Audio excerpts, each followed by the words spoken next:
For you've got mine. Street shit days, don't ask why.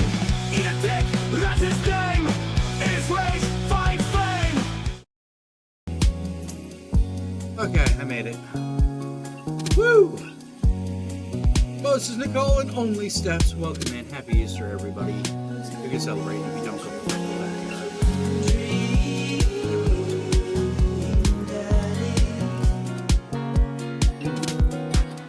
Actually, I'm tired as hell. 12:40 already. What the fuck? Okay, where the fuck was I? Here we go. Welcome. You've got dads. Get off my lawn. My best friend wants Listen, old man. I said get off my lawn now. Hello, Amanda's dad. Dude, we've been best friends since college. Why are you calling me Amanda's dad? It's me, your friend Craig, who loves sports. I have a nice, smart children who are good at computers. Oh man, great to hear from you, buddy. What's up? Still strong? I think he means strong, but whatever. Monkey Man, welcome in, man. Nice bananas. Strong, I am strong. Get off my lawn. I don't know. Listen, old man. Ah, said Mississippi, get off welcome my in. lawn Hello, now. hello. So I've been reading up about whey protein. You use that at all? I figured it'd help me to develop a bit more muscle. Yeah, I know what it is. My children are having a tea party and they wanted me to invite Amanda, but we can't find her on here. It is? I'll see if I can turn it down. Give me one sec. How's that? Is that better? Is that better? Because I can't put my voice up any higher. My voice is what my voice is. I don't feel like yelling at the moment. So I turned the music down. Hopefully that's better. I turned it up before because I was listening to Zombie Christ by Psychosis. My children are having a tea party and they want to invite Amanda, but they can't find her on here. Why would she be on Dad Book? You're also invited. Physical invitation to follow. Cool, I'd love to come. I'll let Amanda know. Thank you, Amanda's dad.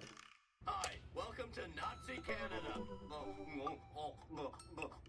Hey. Fuck Canada. That's better? Okay. Thank you, Linger. Coffee time. You know dads love coffee. Gotta brew myself something black as midnight on a moonless night. Gonna put a fresh pot on and work on a few word jumbles while I wait for it to brew. It hasn't changed any? What the fuck? Hey, this one spells sorrow. Don't they all, though? Don't they all? Yeah, we'll turn it down a little bit more. How about that? Is that better then? Don't be fucking with me. I ain't that smart of a man. Dad, ready for today? I'm ready for every day. Gonna tackle it head on. Oh, it's better. Oh, yeah, now you tell me. You've... Yeah. Dude, always have coffee. No, are you ready for that thing we're gonna do today? That thing you promised to do? Honey, I already told you that I'm not gonna throw away my Tom Clancy movies. They're just stacked in the living room. I keep bumping into them and knocking them over, and you don't even read them. Wait, no, that's not what I'm here about. This isn't welcome in. The tea party, Dad. Nope, don't remember that. Craig's kids? That hand-drawn invitation? Amanda walks over to the refrigerator and comes back with a hand-drawn invitation on a sheet of computer paper, inviting Amanda and Amanda's dad to the tea party. I know you're not messing with me. I'm fucking with you. They spelled cordially wrong. They're like 5. Just put on some going outside pants and let's get going. I can go outside in sweatpants. Nothing's stopping me. Yes, it is. It's called pride, motherfucker. They're called give up on life pants because that's what you wear outside the house when you've given up on life. Dad, just... I'll see you in a minute. So, what I'm having right now is called White Rabbit because, you know, it's Easter, so I had to go with the White Rabbit. That is a very dark brew with white chocolate flavors to it, but there's no real flavor in it. It's actually just an aroma that they put in it. It tastes like coffee, but if you just smell the coffee, then you get the white chocolate. It's kind of neat. Put on going outside pants. Fuck authority.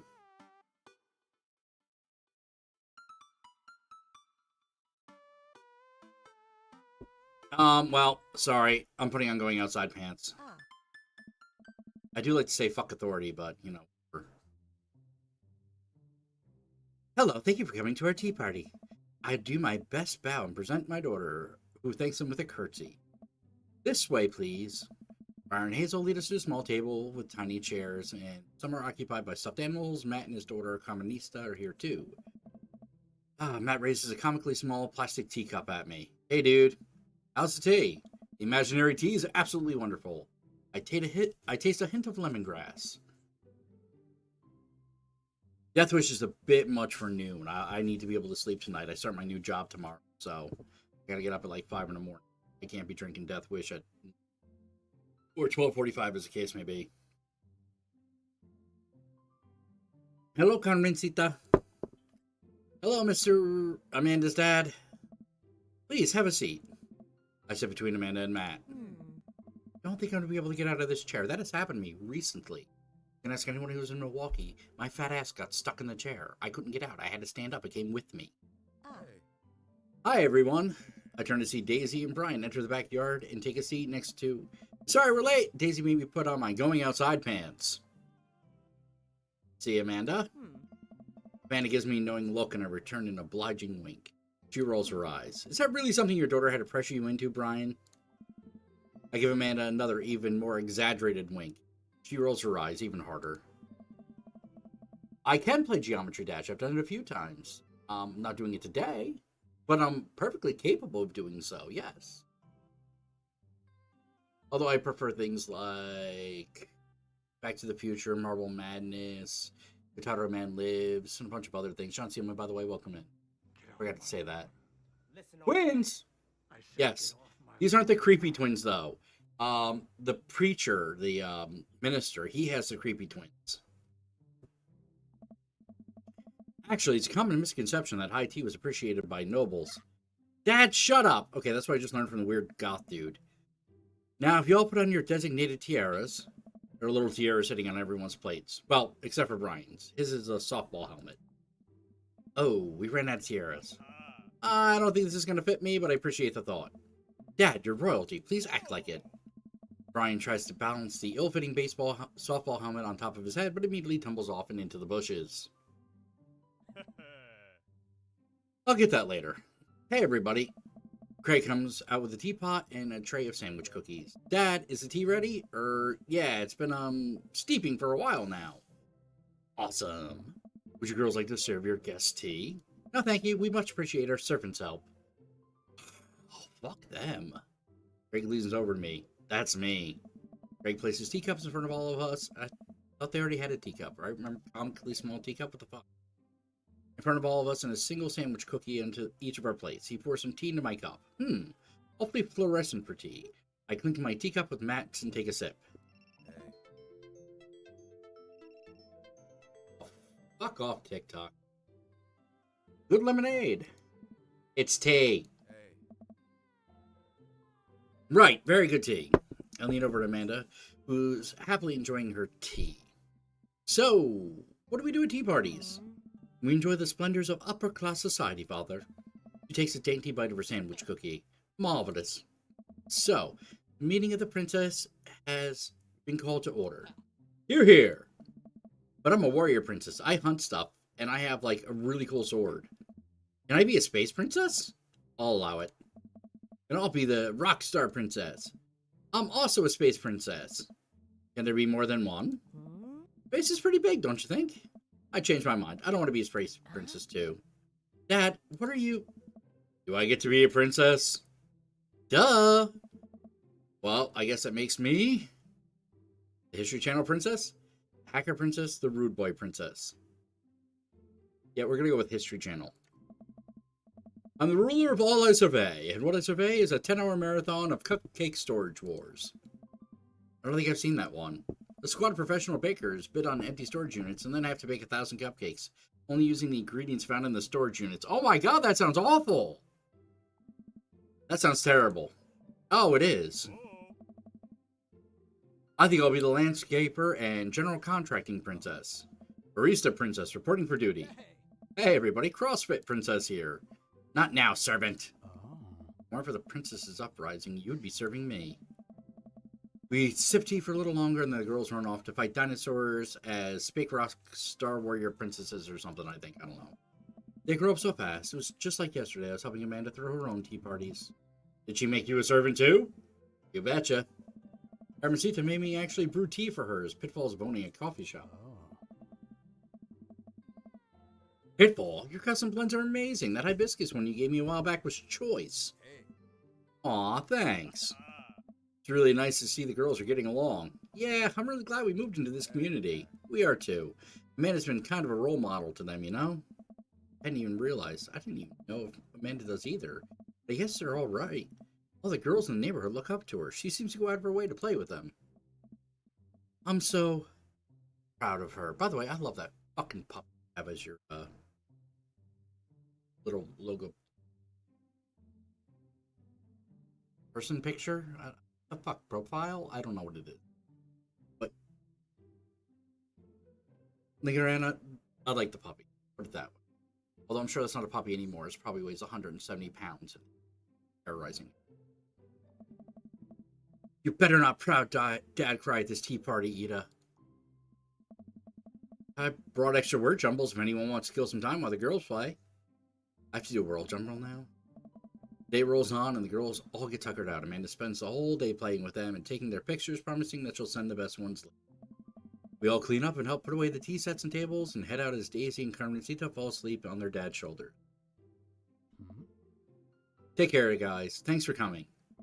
Bye, History Channel Princess. Want dinner? Nah, filled up on cookies. Me too. I'm tired. Dude, same. Playing with a bunch of little kids who all simultaneously want your attention and approval is surprisingly exhausting. But in a good way, but also in kind of a scary way. How so? 112 pounds, yeah. Not a puppy anymore. Those dogs get so big. My neighbor had one that was all black. It was weird. It wasn't supposed to be. I think it was, oh, what do they think it was mixed with? A Newfie. Mixed with a Newfie. A Newfoundland dog. I feel like I gotta be on my best behavior for them. I don't want to let them down. Is this because you still feel bad about dropping the F-bomb in front of your cousin that one time? Hey. I corrupted her dad. She secondhand smokes now. Well, those kids really look up to you. I'm glad they have you as a role model. Shucks, Pops. I ruffle Amanda's hair. Yeah, she hasn't been a puppy in 2 years now. That's a 3-year-old picture. Okay, well, since it's Easter, I guess we'll go with the minister. Let's message the minister. Don't trust anyone who likes their meat well done. That is a good tip. Been a long day of clipping coupons. Looks like there's a sale on box brownie mix. That reminds me. I wonder what Joseph's up to. Last time we baked brownies together, he got a little on his nose. Nice to boost it off. It was so cute. I should see if he wants to hang out, or if he wants to go to the store with me and use these coupons. Looks like he's online.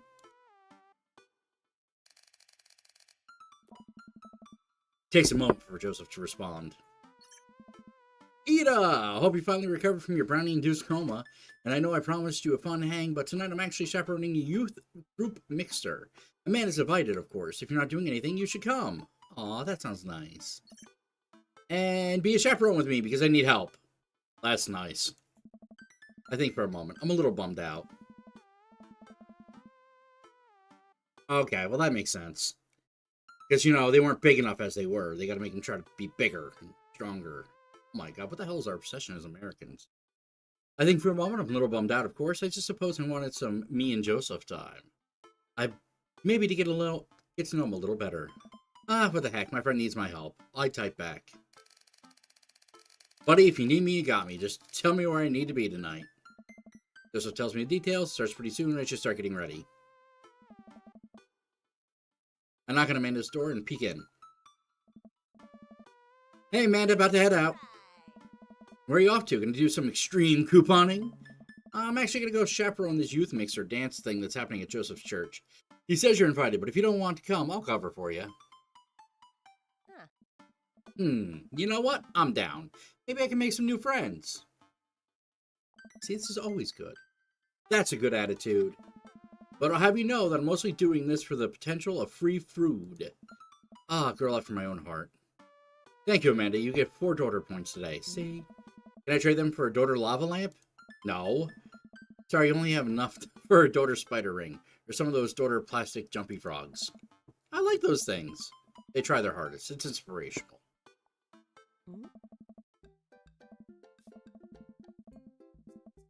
Really? I didn't know that. I'd be sad. Those dogs are so fluffy. I would love to have one of those.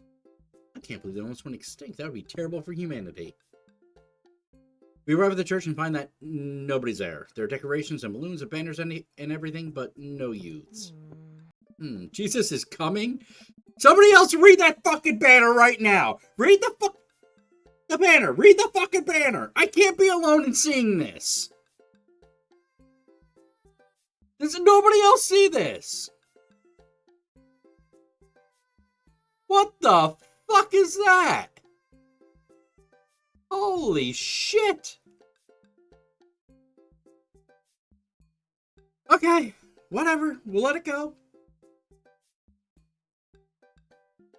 I've only been to a couple of dances in my life, and not that I want to paint myself as some sort of dance expert, but generally dances require people. And those people need to be dancing.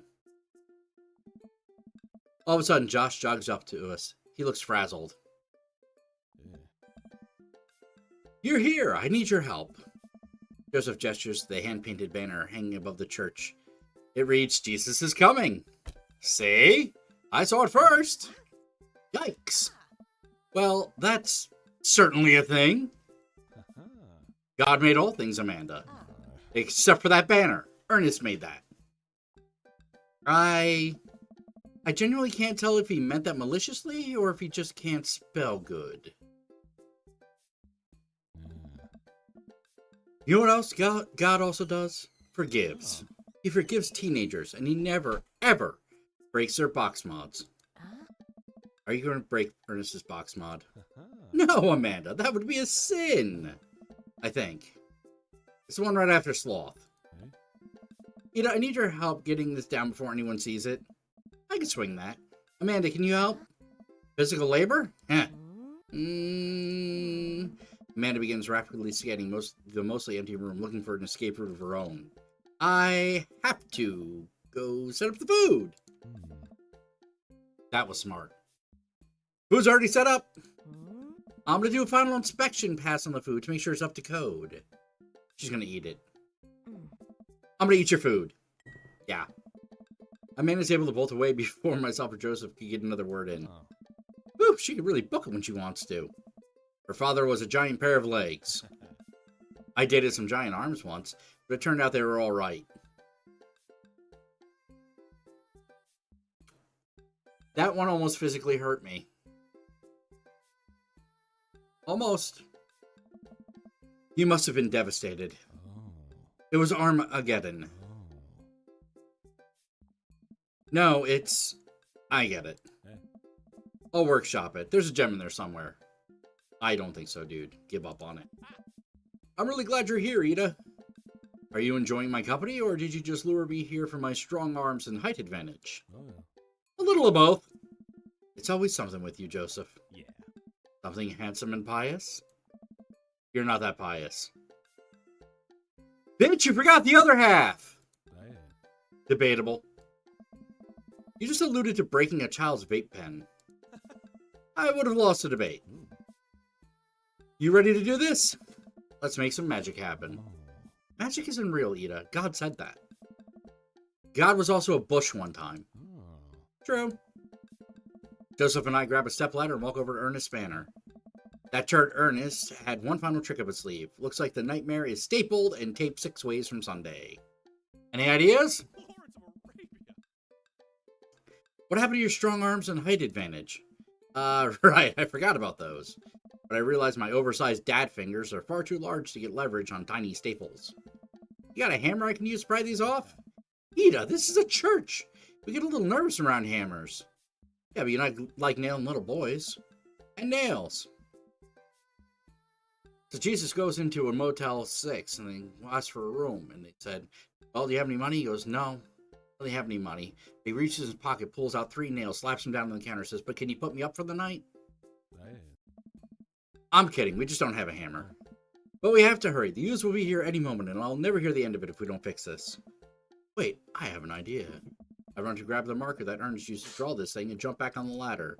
We can't get it down, but we can send a different message. I only got one shot here. Let's do this right. Jesus is cumin. Jesus isn't coming.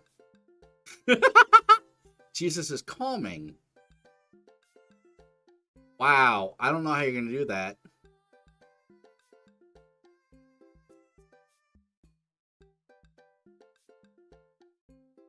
We're going to go for it. We're going to try. I don't know if it's going to work, but we're going to try.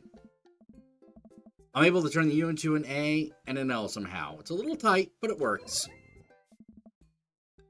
Came in his pants. Well, that's true, I guess. Bask in his calming presence, Joseph. Relax. Crisis averted. Let's just hope the youths don't notice. Joseph checks his watch. The DJ should be here by now. Just then, the door swings open and a man struts in with DJing equipment. Wait, you aren't the usual guy. What happened to Evan? Evan knew exactly what to play at the Cupid Shuffle. Spin Master Quinn? Oh, what a fucking tool this guy is. Hey, I'm not Evan. Evan sold all of his DJ equipment to backpack through Europe, so I'm filling in for him.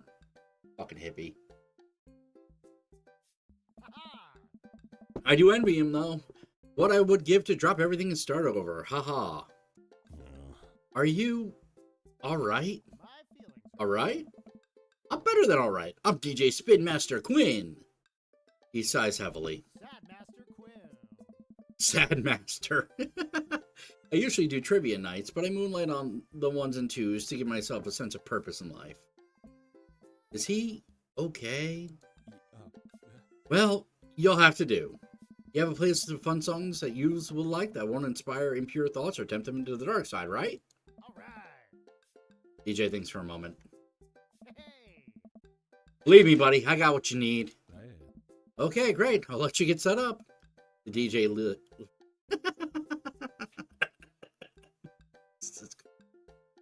Oh, let's keep an eye on this one. He sounded like he was just going to play Creep by Radiohead on repeat. After some time, kids from the community start filing into the dance hall. Some of them seem to notice our sign hack, but they don't seem to care. Most of the kids group off in a tiny cluster, standing in circles and casting sideways glances at the other groups of teens. Man, I do not miss being a teenager at social functions. Hey, party people! Everyone in the room turns their attention to the DJ. DJ Spin Master Quinn coming at you with a sound that people want. Me hanging from a noose. We're off to a good start. This next tune goes out to all the ladies in the audience. Ladies, let me hear you say, yeah! A few half-hearted yeahs echo through the crowd. All right! He sighs again. Man, it's been a heavy couple of days. This next one's actually just for my wife, Sandra. I hope we can work things out. My little honeysuckle vine. The DJ begins playing Creep by Radiohead. Amanda hands up to me. Pizza in one hand and punch in the other. Creep, huh? Old choice for a youth group. Let's see where he goes with this. After the song finishes, he plays Creep again. Is the DJ crying? If you watch the kids closely, you can catch them cringe every time Tom York swears. There they go. Maybe we should do something about this. Joseph runs up to us. He's killing the vibe. They're listening to swears. Sad swears. We have to do something. You guys should try to give him a pep talk. Maybe work him up to Everybody Hurts by R.E.M. Or at least No Rain by Blind Melon. You want to help cheer him up? Actually, I just saw my friend, Federico. Federico? He's from Latin. I didn't know you were taking a Latin class. I'm not. So he's from the country Latin? Yes, it exists. Don't Google it.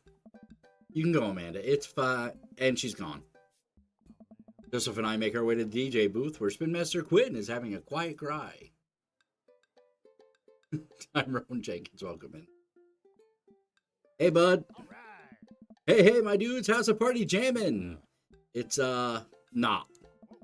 Oh, I'm sorry, fellas. I'm just taking a moment to find my groove. I gotta play the sad tunes to properly appreciate the bangers, right? That's not how DJing works. Shut up and play the hits. Play the booty bumpers. It's what Jesus would have wanted. Listen, buddy, this is a church function. The songs you're playing seem... they're a bit much, don't you think? It's kind of bringing everyone down. You should put on some top 40 stuff. Lifts everyone's spirits. And when everyone's dancing and happy, that it makes the good Lord happy. Right, Joseph? The good Lord does love a song that slaps. And he's a minister, so you know he means it. Let Jesus take the wheel here. Top tier, welcome in. You want me to play Jesus Take the Wheel? That is the opposite of what I want you to do. Hey, buddy, if it's problems you're having with... Joseph leans in close to me. What was my wife's name again? Sandra. Sandra? I think it's Sandra. Yes! Made him come. If you're having problems with Sandra, I can help you too. I do counseling. It's my job here, and I'm very good at it. Oh, I don't know. I can tell that you're hurting. Nobody voluntarily listens to that much Radiohead on repeat, unless they're really going through some tough times. Trust me, I know. Joseph places a hand on Spin Master Quinn's shoulder, who immediately collapses into Joseph's embrace, crying quietly. There, bud. It's gonna be okay. Thank you. I'll put on some dance hall anthems. You're the best, Spin Master Quinn. With yet another crisis averted, Joseph and I return to the dance floor, where Amanda's waiting with an ice cream cone. They have ice cream here. Good work, Amanda. How's it looking out there? Well, for a dance, there's not a whole lot of dancing. Looks like people are starting to bail, though. This is a disaster. Don't be so hard on yourself. This ice cream, top notch. I'm sorry for dragging you into this, Ida. You and Amanda should just go home. I'm not going to make you stay here for the train wreck. It's not a disaster. We can still fix this. We can... I suddenly realize what we have to do. Amanda, get out of here. I don't think you're going to want to be here for this. Or be seen with me after this. Oh, God, you're not going to. I throw my car keys to Amanda. I'll get a ride back with Joseph. Just remember me as I am right now. Not as what I'm about to become. Amanda nods. Nice knowing you, Pops. She runs out the door. Joseph, I'm going to turn up on the dance floor. Good luck. With luck, we can get these used into it as well. Are you in or out? Yeah. Joseph stares at me. He knows what has to be done as much as I do. Oh, yeah. See you on the other side. See you on the other side. Joseph and I walk out into the dance floor in the middle of the room. The youths all stare at us, unsure of what we're doing. Time to get our groove on. Let's start off easy and work our way up to the more technical stuff. Start with a lawnmower, roll the dice, or the worm. I'm way too fat to do the worm. I'm a dad. And of course, you need to stay the fuck off my lawn, so we're going with the lawnmower. Alright, let's rip-start this baby. I start lawn mowing the dance floor. Joseph seems to respond to that and decides to mow another patch of grass on the dance floor. Oh. That's the stuff. I look around. Well, it looks like we got everyone's attention. Alright, Ida, let's turn up the heat. Oh, come on, you gotta go for the running man. Since time immemorial, this move has never let me down. I start jogging in place, matching the movements with my arms pushing out. This seems to awaken something in Joseph, who feels a fire, or the running man, deep within him. I look around at the youths. They're getting into it! Keep it up, I think they're coming around. Well, I'm old as fuck, so Cabbage Patch is my thing. Though the hammer slide, that'd be pretty...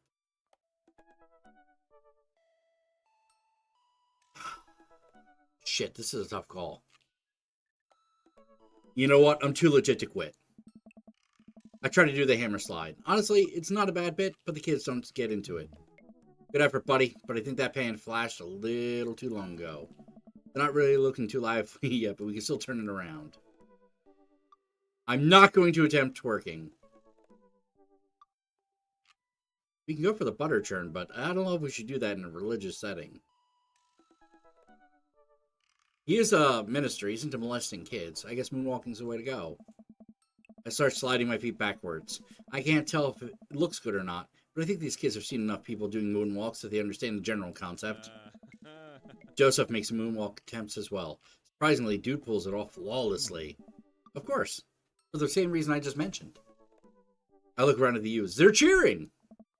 All right, time for the big finish. Attempt an unrehearsed backflip. Oh, that's going to hurt. Lift Joseph up Dirty Dancing style. Death drop. Sorry, dude. I've had the time of my life. I approach Joseph. I motion that I'm about to lift him up. Are you strong enough to do that? I don't know. Without regard for human safety, I summon all of my might and lift Joseph above my head. It isn't quite Dirty Dancing, but Joseph is a good sport and spreads his arms while he's spinning in a circle. I look at the crowd. They seem to love it. The kids swarm the dance floor. They're all laughing and dancing to the music. Looks like our job here is done. Fuck a day, I would pay to see that.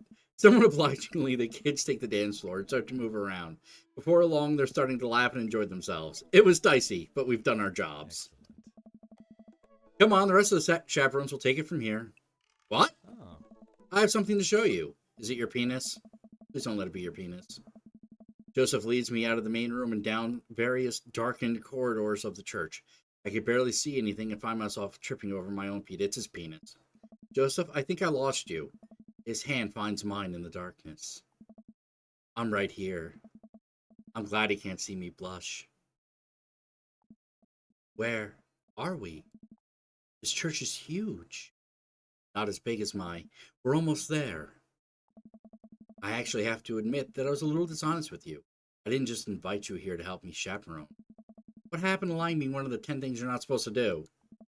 I think there's an exception when you're trying to surprise a friend. Joseph closes the door behind us. Guess we're in a random room in the depths of the church now. What could he possibly have planned? Rape. So, last time we talked about escaping to an island where we could live out an easy tropical lifestyle where our only worry is trying to find that lost shaker of salt. Since we can't actually do that, I figured I'd bring a little bit of the tropics to Maple Bay. It's not quite Margaritaville, but something like it. Joseph throws on the lights. He's completely naked. No, he's not. Okay. Welcome to Margarita Zone. Okay. Like, C for effort? I look around as my eyes adjust to the light. It's his office, but there are twinkle lights strung across the walls, little garlands of fake flowers, and 2 beach chairs set up in front of the desk. There's a blender and 2 glasses sitting next to the table. Ukulele music plays softly in the background. Right? I thought he was going to just whip his dick out. That's what I thought was going to happen, but I was wrong. It's Margarita Zone. He had me going for a bit. Joseph. This is... Yeah, part 4 is almost part 5. We're getting there. But it's also barely past part 3, so got a little bit to go. Joseph, this is amazing. Exactly. Bitch wants you to whip it out. You whip it out. Then you know exactly what's going to happen. If you whip it out and she screams and runs, it was never going to happen. But if she drops to her knees and makes you say please, you know you just skipped a whole bunch of bullshit you didn't want to do anyway. There's no pop tops to step on here, buddy. You did this for me? Snoogans. Joseph takes a seat and gestures for me to do the same. I did this for us. I think we both earned it. I settle in while Joseph pours us both margaritas. By the way, I just spent a night at the bar with his wife, who was hitting on 3 other dudes, including myself. You really went all out. Whoa. I have a flair for the dramatic, and you can't lead the community if you don't know how to make a good margarita. I take a sip of mine. This is a killer margarita. I would follow this man. Do you think the dance is going to be okay without our sick dance moves? No, not here. You're missing the point of Margarita Zone. Margarita Zone is a place of rest and relaxation. It's a place where you can kick your feet up and forget about your pants for a while. Watch for blown out flip-flops. Let's get tattoos of Mexican cuties. It's heaven on earth with an onion slice. Well, sweet. Best song in the world. We'll stick with the song Let's Get Tattoos of Mexican Cuties. Aww, he loves me. Totally, I got a stick and poke kit in my desk. Were you in prison before? What the fuck? I was kidding. I'm also kidding. But I do have a stick and poke kit in my desk. Confiscated it from Ernest. Joseph gestures to the makeshift island bar he's made. You know, it's funny. This reminds me so much of when I was younger and I was touched inappropriately by another man. I've been meaning to ask, what did you do before you started preaching? It's uninteresting. I left home young and got into a lot of trouble with older men and... Wait, what? What kind of trouble? Trouble meant I got to go wherever I wanted, whenever I wanted. I hitchhiked around the country, went on adventures, met all kinds of people, did some stuff I'm not too proud of, like give blowjobs for rides as a hitchhiker. But I was a young man, in love, and I didn't have to answer to anybody. And now, I host fundraiser car washes and take kids to soccer practice on the weekends. Sorry, I don't mean to get too heavy here. It's okay. It seems like you spend a lot of time taking care of others, but not enough time taking care of yourself. If you need to talk about it, I'm here for you. Joseph stares deeply into the blender filled with ice and margarita mix. It's just... Almost order! Iris is in here. It's just... I think about Margaritaville a lot. Or I guess the concept of it. A place where I could strum on my sixth string while I wait for the shrimp to boil, drinking margaritas all the time, forgetting my worries. It's an easy life. I had a Margaritaville once. But I think the closest I'm ever going to get back to it is Margarita Zone. A short and occasional reprieve from daily life. Is that such a bad thing? This is pretty nice. It doesn't last forever. That's the rub. And when you're in Margarita Zone, it's not like your problems have really gone away. You're just choosing to ignore them. Like I do with all my responsibilities as a husband and my latent homosexuality. Maybe you're looking at it the wrong way. Maybe Margarita Zone is actually better than Margaritaville. Because Margaritaville itself is an impossible idea. Remember what Spin Master Quinn said? Sometimes you have to play the sad tunes to appreciate the bangers. If stepping on a pop top is your biggest concern, how could you possibly appreciate the boiling shrimp? And Margarita Zone isn't landlocked into this office. I think it's about finding those little places of Margarita Zone throughout your day. We're taking joy in those moments. It's awfully optimistic of you. It doesn't have to be anything big. For me, it's being able to quietly do word jumbles and drink some strong coffee in the morning. To see my daughter smile, or I smile at Joseph. To spend some quality time with a good friend. Yeah? Shit, he called me a friend. Maybe I shouldn't whip my dick out. Yeah. I feel myself leaning closer to Joseph. Is it just me, or is he leaning closer too? Joseph tenses up. His pants start to shrink. He downs the rest of his margarita and hops out of his chair. It's getting late. We should head back. Sure. Joseph and I make sure the dance wraps up without incident before he takes me back to the cul-de-sac. I hop out of Joseph's car before he pulls into his own driveway. Thanks again for the help. Thanks again for Margarita Zone. Maybe we'll go back there one day. If we do, it'll be my own damn fault. God damn it, that hurt to say! Joseph chuckles and drives away. I walk into my living room to find Amanda curled up under a blanket, groaning on the couch. Hey, Panda, you feeling okay? Dad, I have a tummy ache. Eat too much of youth group food? I drank too deeply from the well of life, and now I pay the price. And by well of life, I mean that big lukewarm punch bowl of seltzer juice and sorbet. Amanda slides to the floor with an elongated groan. Need anything, kiddo? A time machine that goes back approximately 2 hours in the past so I can warn myself of the folly of excess. I'll pour you a glass of water. Love you, Pops. How'd the dance go? Oh, I crushed it.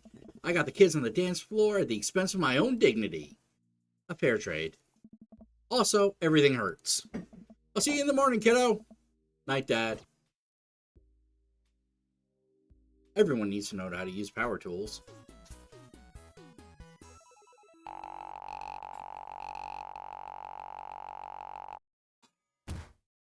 You look great. Get off my lawn. Listen, old man. I said get off my lawn now. So he didn't whip his dick out, but we're getting there. It's been a long day and I'm not yet quite ready to sleep. Usually when I feel this way, I mainline investigative TV until I pass out. But tonight I feel like it would just make me antsy. I decided to take a relaxing stroll. After a bit of wandering, I found myself passing Jim and Kim's. Being of legal drinking age and sound judgment, I decided to stop in. Typically, I try to limit my consumption of alcohol to set a positive example for Amanda. But I also feel a responsibility to play a role as a social agent in our community. An ordering hall such as Jim and Kim's is a perfect place to do it. Also, I desperately need a beer. Did I say thank you for coming in, Matthew Moore? I may have, I may not have, I don't remember. Jim and Kim's is lively tonight. The patrons are milling over about, and even Neil seems to be having a good time. Coming here was a good idea. As I reach to collect my beer, I see Mary at the end of the bar. That's that dude's wife. The dude who was about to whip his dick out, that's his wife. She's semi-ironically throwing herself all over everyone. In fact, she's alone. She looks so sad. A pang of guilt shoots through me. Does she know? Is this because of me? Am I a homewrecker? Say hi, keep watching the game. I decide to say hello. I walk over to her booth. She doesn't look up. Is this seat taken? She does. I mean, I almost fucked her husband. I might as well fuck her. That's the way this works, isn't it? Like, if you're going to wreck a marriage, you better wreck it. She doesn't look up. I take a seat anyway, and she finally notices me. You. Okay, maybe this wasn't the best idea. Hey. Having fun with your new best friend, Joseph? He's a great... I'm so glad. I'm so happy for you two. Mary, I'm not fucking him yet. I never accuse you of anything uncouth, Ida. You're just having an innocent, very platonic time with my husband. A supportive friendship. Ooh, fuck it, she knows. Give it a rest, buddy. Ugh. You're a good friend, aren't you? Yep, just a friend. I'm there when he needs me. Sure. Oof. I don't know. Which one do you think will help me get in her pants? I'm there when he needs me. I think that'll help me get into her pants. Unlike some other people in his life. So you're an expert on my marriage now? Does it take an expert to see you two are miserable? I'm not trying to be an expert on your marriage. I'm sorry. Does it take an expert to see you two are miserable? Then what does that make you? The guy wants to fuck both of you. We were miserable a long time before you started poking into our business, buddy boy. Don't come around here thinking you're some paragon of empathy just because you got involved when you weren't welcome. Mary takes a long sip of her drink. This was a mistake. You know, you're not really his type. I'm surprised. Mary pays her tab and strides right out of Jim and Kim's without looking back. Oh, no. Welcome. You've got dads. Oh, what's my friend want now? Hey, dude, I've got the runs. I assume that's not what he means. Oh, I've got just the thing. I'll head to the store and grab me a real chunky milkshake, cherry licorice, and a book of word jumbles that I find helpful in strenuous times such as these. What? Wouldn't that make it worse? Oh, it's not for the diarrhea. Milkshakes are just comforting. Wait, why are we talking about this? By I've got the runs, I meant that I feel like running. Ooh. Want to come with me to the gym? Why do I feel less excited about that than getting home remedies for diarrhea? Come on, man, it'll be fun. You know what? Sure.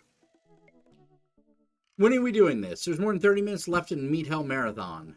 I'm outside right now. Oh, fuck you, dude. I'm warming up. Oh, fuck you twice. Okay.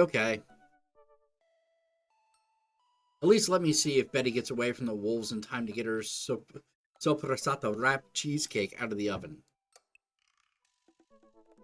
Managing debt is just a part of being an adult. Not my favorite part. Okay, the gym we just installed, these new virtual jogging treadmill, we feel like we're running outdoors. You can see the other runners on your screen too. Let's try it out together. Other runners? Will I be able to keep up? Don't worry, we're here to cheer each other on. I'll be right there with you. Just get a rhythm going and keep your heart rate up. Don't overexert yourself. You'll do great. I'm gonna have a heart attack. I'm fat as shit, dude. What do I do? Run that dad.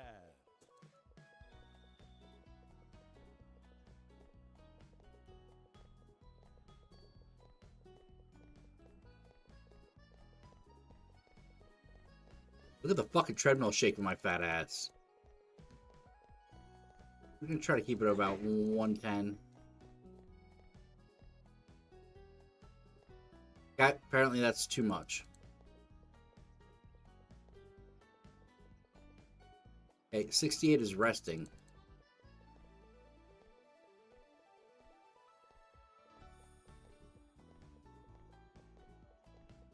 Well, we gotta get up to 90.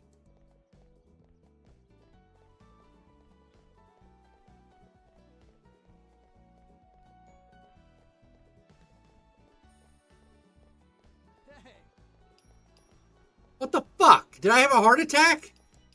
And why is it a fucking...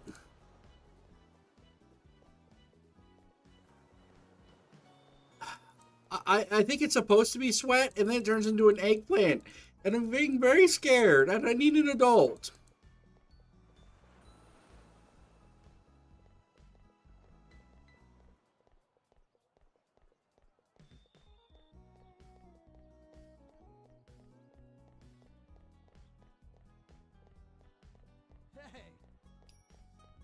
What the fuck?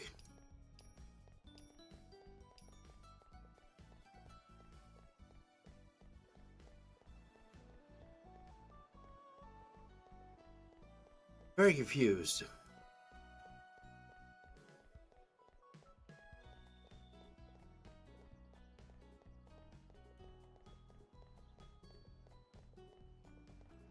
Well, I think I'm figuring it out.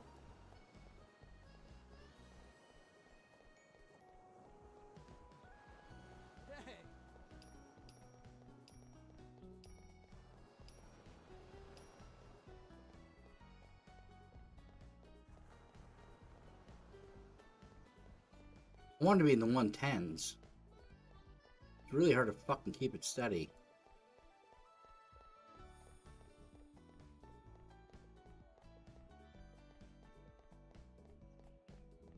Man juices. Lots of man juices.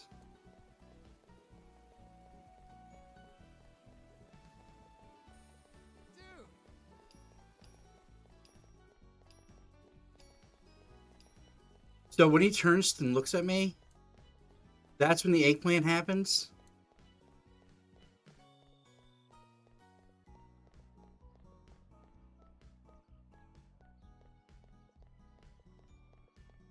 I'm very confused. Whatever.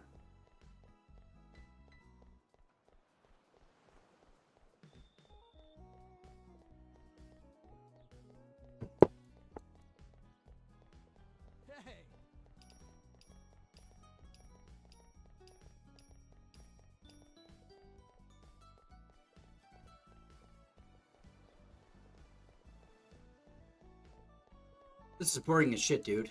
This is like the worst fucking minigame. Can we go back to that one? That was, remember what that was. Mini golf. Mini golf was great.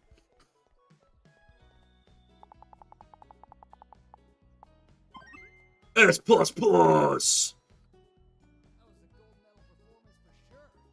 Way to go! Welcome. You've got dads. Okay, who do we go for next? I guess we should go for Robert next. He's the exact opposite of Joseph. I said get off my lawn now. Jason Thompson, welcome in! You just missed the gay sex in the church. Spend less money than you make. Well, that's a good tip. I had a lot of fun with Robert last time we hung out, but I'm beginning to wonder if he's dodging me. I've tried messaging him a few times, and Dad Book says he hasn't even read them. He hasn't even seen him come out of his house, actually. I decided to send him one last message, figuring this will produce the same result. Hey man, don't know what you've been, but we should grab a drink soon. I walk back from my computer because at this point, I know he's not going to message me back anytime soon. Exactly.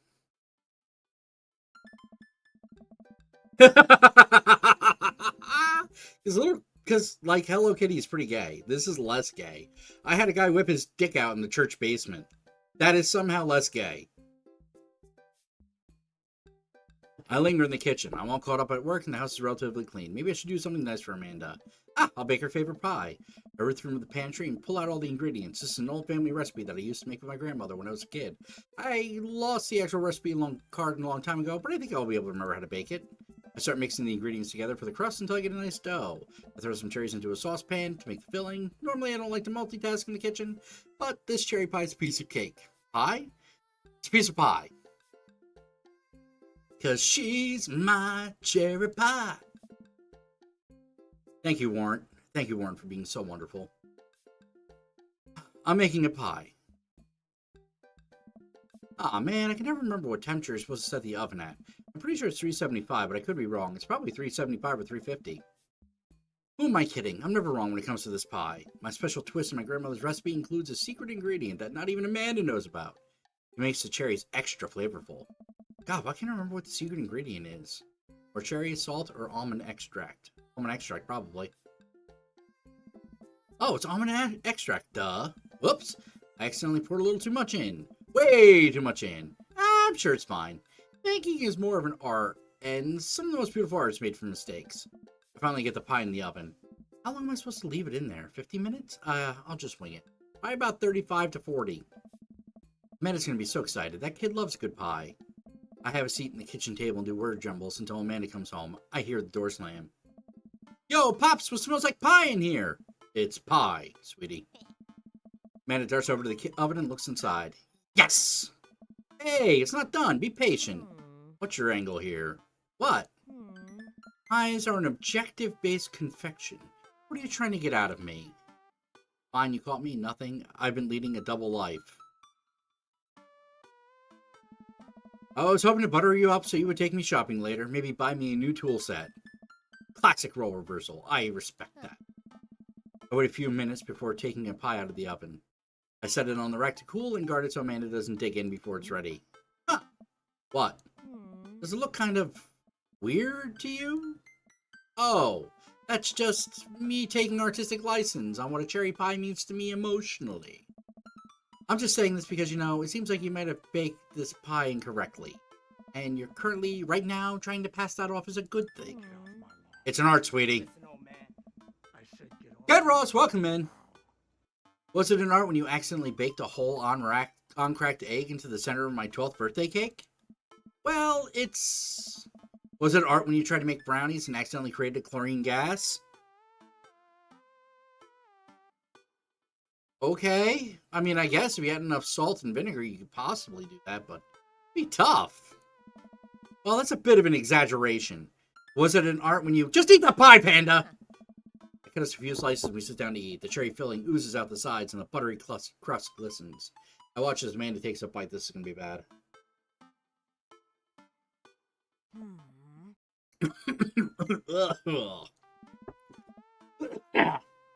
What's wrong? Is it not good? Amanda winces and fans her mouth. No, I just burned the heck out of the roof of my mouth. This pie is amazing. Everything in this game escalates quickly. Sorry for doubting you.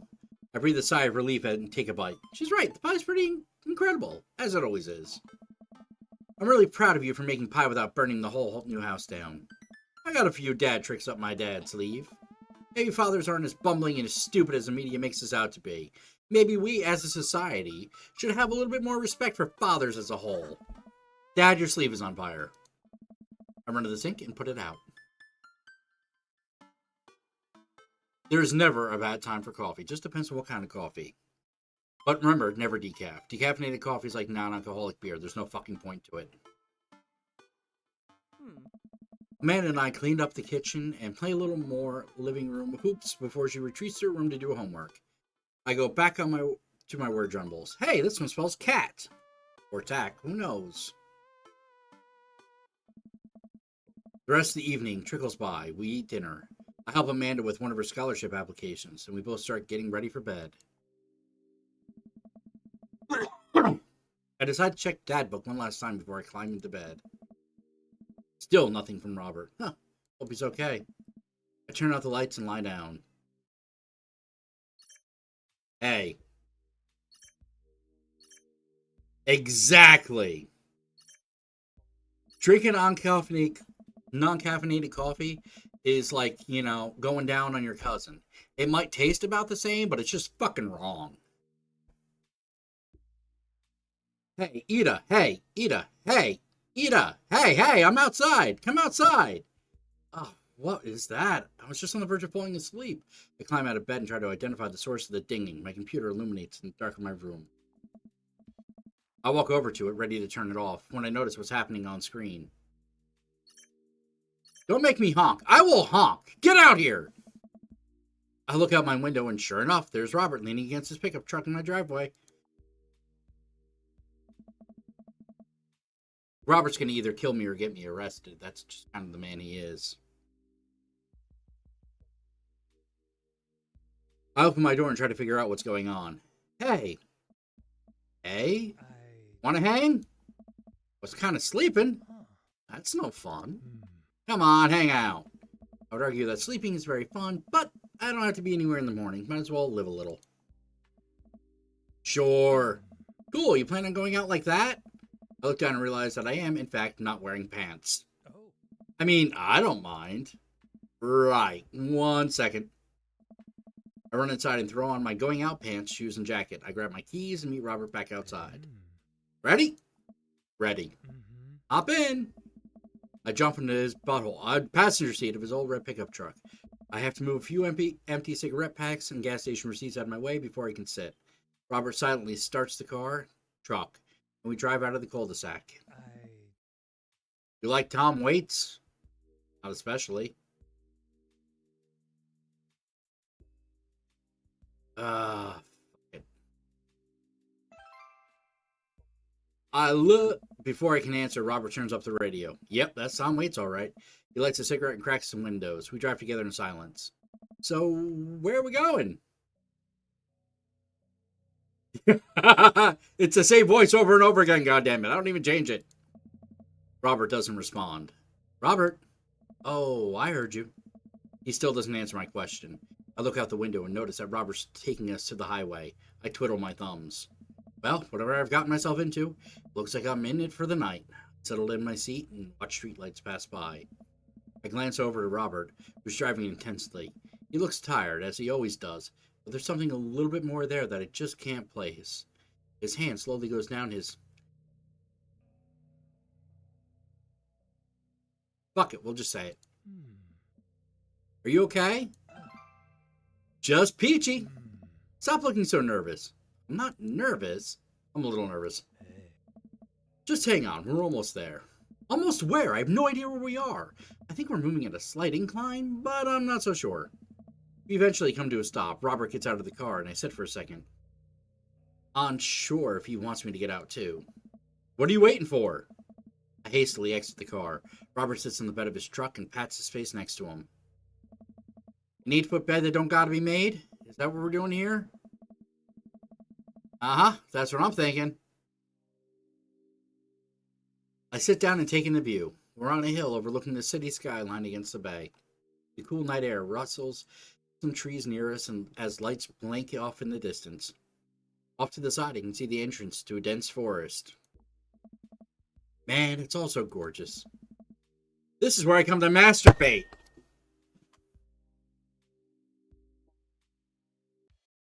He's gonna get me prison or killed, one or the other. I knew it was coming. Well, apparently he is, but whatever. Get off my lawn. You still there, Ken? Because it escalated quickly again. Highly fried fish fillets, Joshua, welcome in. This is where I come to masturbate. What? I'm kidding. What's wrong with you? This is my little spot where I come to think while I masturbate. It's nice. You can see the whole city from up here. It really gives you some perspective. Robert reaches behind him and pulls something out from under his pants. It glints in the moonlight, and I suddenly realize what it is. Oh shit, that's a knife! I told you he's gonna get me killed. Oh! Please don't stab me. Robert reaches into his pocket and pulls out a small piece of wood. Please don't stab me with that either.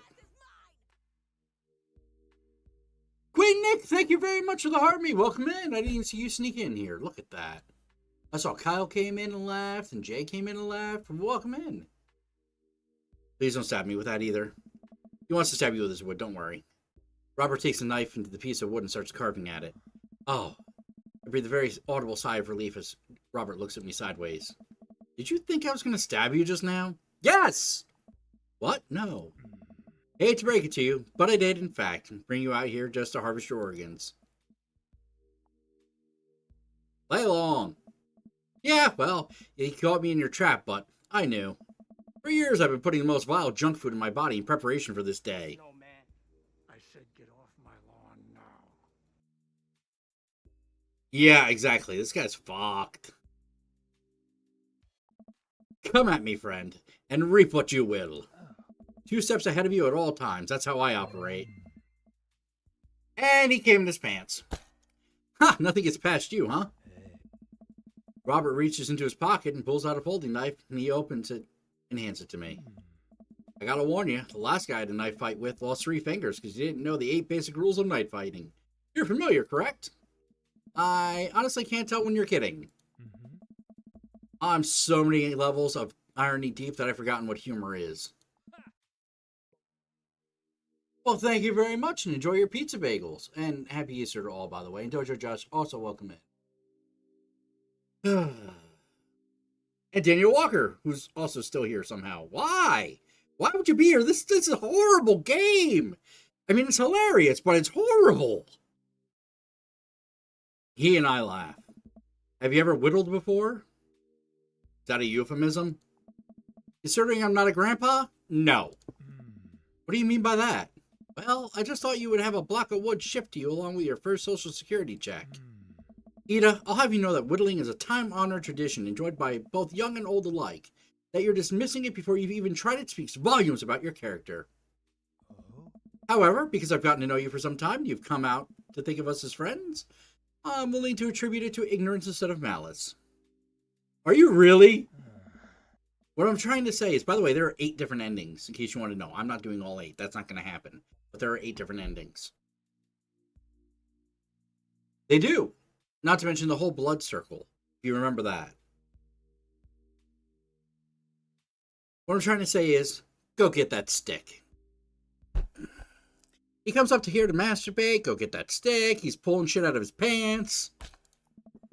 Robert motions to a good-looking stick on the ground, perfect for potential whittling. I pick it up. The most important thing to remember while whittling is to cut with the grain, not against it.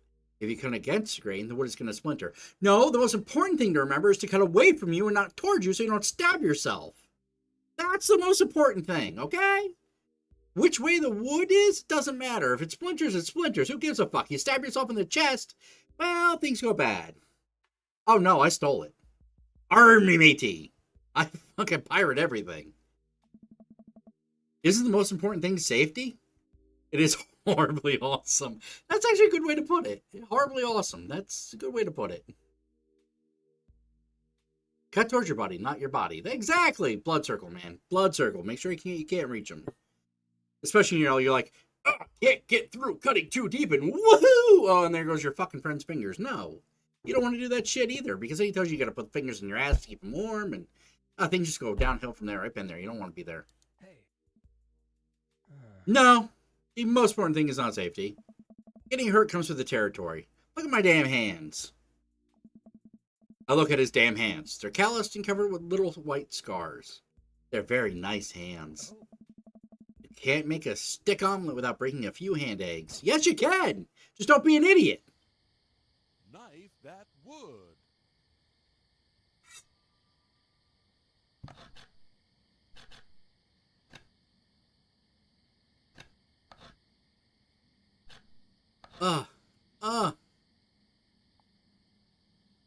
It's a knitting needle, a pencil, or a sharp stick. We're gonna go with sharp stick. Careful, don't poke yourself with that. You made a sharp stick. Yay me!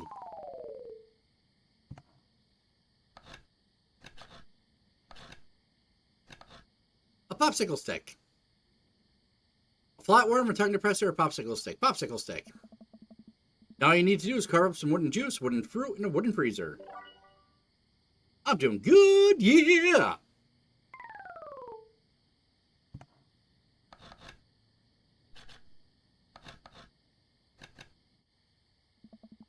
What's the story here? Bubble popper, something to make me look tougher, toothpick. I'm gonna go with something to make me look tougher because I think it's hilarious. It's working. I think you could take me in a fight, probably. You made tough guy accessory. Man, I feel so good about myself now.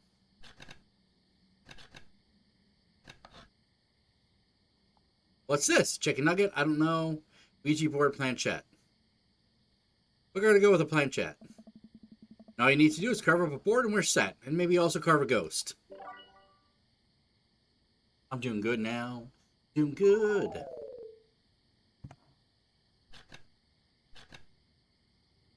Oh, we're getting there, trust me. I know we are. Somehow, some way. Yeah, that's a turd. That's a self-portrait. Louisiana, it's you. We're gonna go with it's you. You really captured my likeness. I'm impressed. You made Robert, I guess.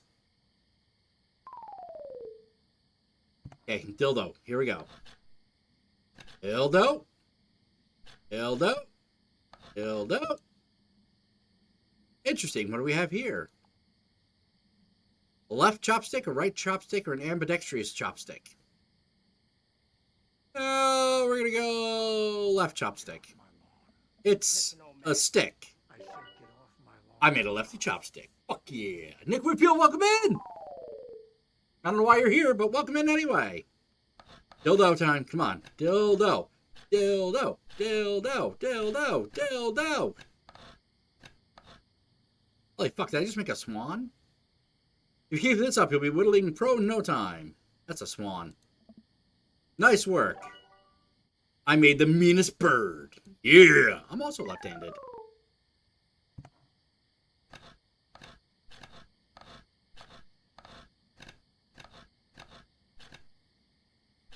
A zebra?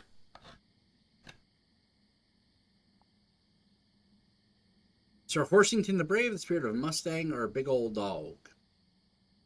We're going to go with Sir Horsington the Brave, because that's my daughter's horse.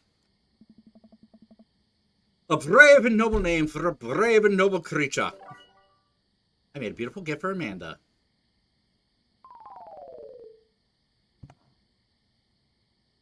Hey, Robert and I sit in silence for a while, carving our pieces of wood. I think I'm getting the hang of this. It's actually kind of relaxing. I glance over to see what Robert's working on. He's carving a smaller knife. Ah. Well, I'm distracted. The knife slices into my thumb. Blood gushes all over my little wooden cart.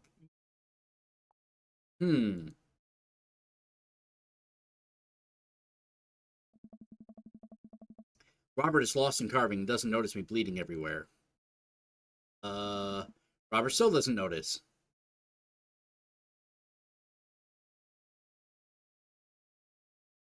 Cyborg 2? I don't know that one.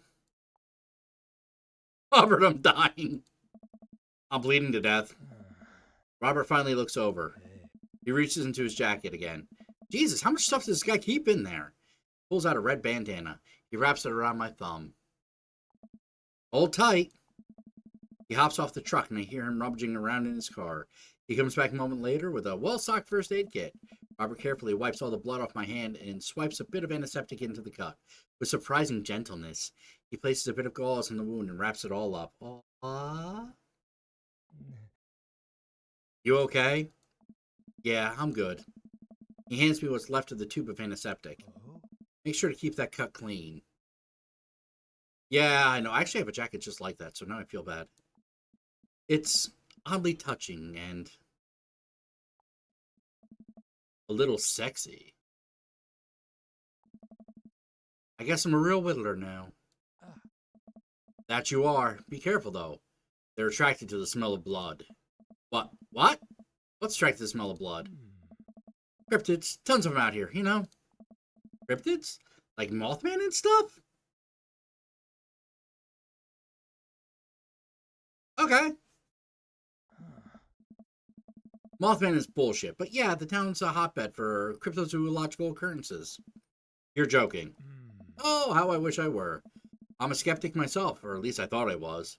There are things in these woods that we can't possibly comprehend. Yep, big booty. I think about my entire time in the city. Aside from the occasional stray coyote, I don't think it's too bad.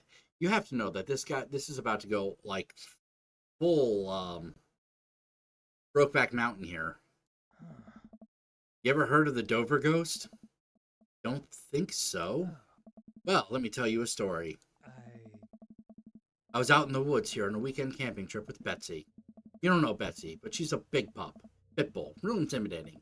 I feel safe around her. First night goes without incident. I get some solitude. Betsy gets to pee wherever she wants. Good stuff. Second day, I get the idea in my head that I can hike deeper into the woods. Possibly against my better judgment. But hey, we're just having a fun camping trip, right? So me and Betsy start marching in the morning. It gets a little late and we set up camp. But it's different this night. Real quiet. I can't hear the birds, the crickets, the squirrels. Nothing. Dead silent. You know, you can actually change all the inputs on the keyboard. So you could change it to whatever you want, whatever makes most sense for you. I actually usually use ASDF, just because that's how I work a keyboard. I don't like that whole up, down, left, right thing. It's fucking weird shit.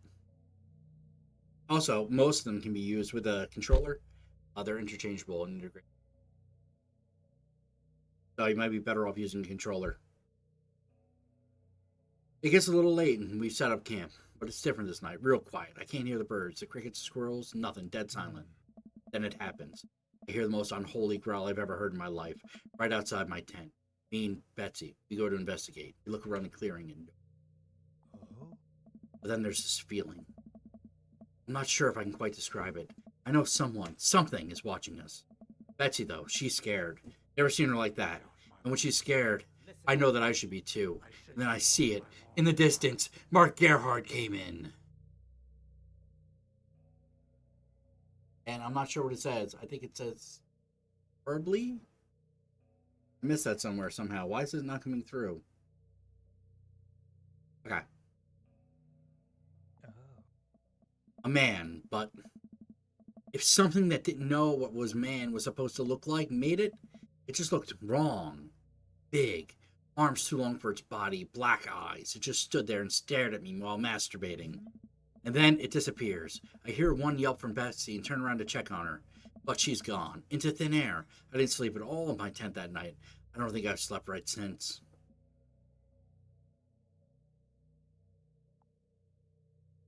That's terrible, or you're lying. See, yeah, that works too.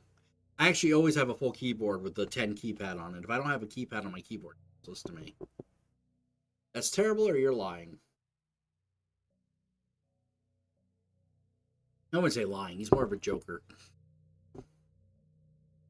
We'll go with that's terrible. No, we're gonna go with you. No, we'll go with that's terrible. Wow, Robert. Hey. I'm so sorry. They say that if you listen closely in quiet nights just like tonight, hear the howl of the Dover Ghost. A howl resonates through the woods. It doesn't sound like a regular howl. It's so guttural. Even from far away, something about it makes my skin crawl. Whoa, whoa. Okay, Robert, real funny. I turn around to look at Robert. He's white as a sheet. You're messing with me, Whoa, whoa. right? I was messing with you.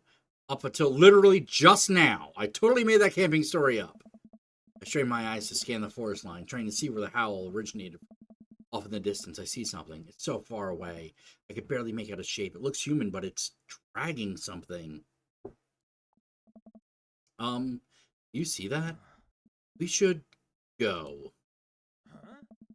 Robert and I slowly back away and get into the truck. He turns off his headlights. Why would he turn them off? And we make a slow crawl away, back into the road. Too scared to look back. What was that? Whoa, whoa. The Dover Ghost, I guess. Happy spring holiday! Welcome in, Brian Honecker, of the Brian Plays Games Bad fame. I chuckle nervously. This time, he doesn't seem to be messing with me. And how you doing today, Brian? Or maybe someone illegally dumping garbage on a wildlife preserve? Yeah, that's the story we'll tell ourselves. We sit in silence for a little longer. The fear of whatever that was subsiding as we get closer to the city. Thanks for coming out. This was fun. I'm sorry I haven't been in touch. I've just Been in a way lately. I had to get out of the house. Had to be around somebody. You're doing okay, man? Oh, Robert thinks for a second and lights another cigarette. I. I've been doing a lot of thinking. He takes a long drag. As I get older, I feel more and more that I'm just drowning in the sea of regret. I was so busy chasing after things that I thought would make me happy that I didn't think about anyone else. All I cared about was myself. I didn't even think... Hey. Robert stops. I wait for him to finish his thought, but he just stares at the road. Maybe I'm just built like this. Gay? Or maybe I do it to myself. Or maybe it's my own choice that I'm as unhappy as I am. I try to think of something to say. I remember all the times in my life when I've been sad, and there's a great many of them.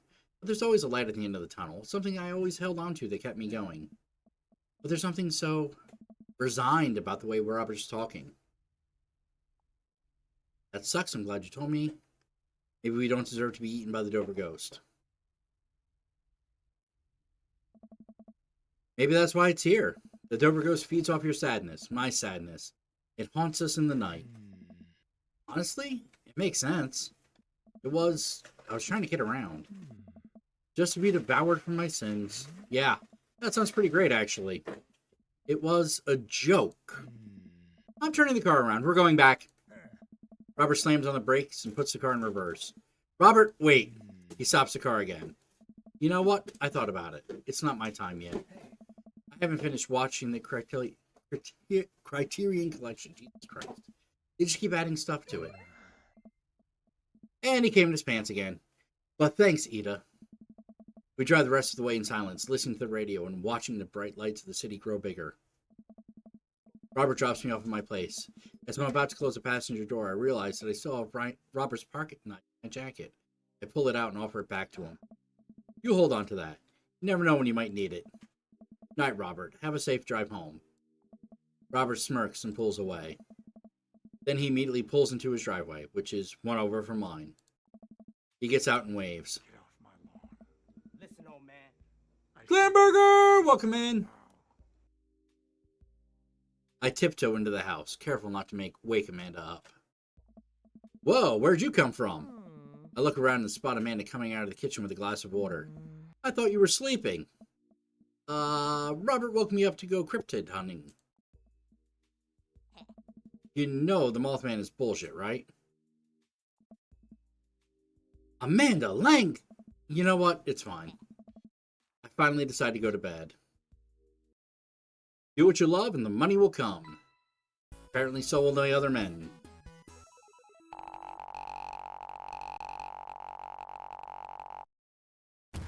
You're a straight shooter. I like that. Welcome. You've got dads.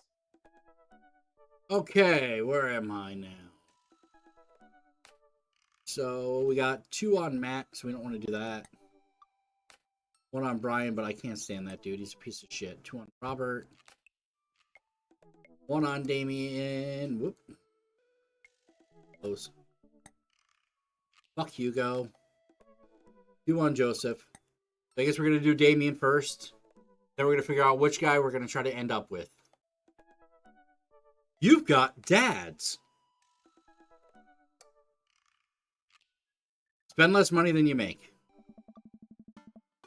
I had a lot of fun hanging out with Damien the other day. I wonder what he's up to. I open up Dad book and start writing him a message when Amanda walks in the door. Dad, you got a letter? We just got a letter. Is it from your grandma? No, it's from Damien. Whoa, can I see it?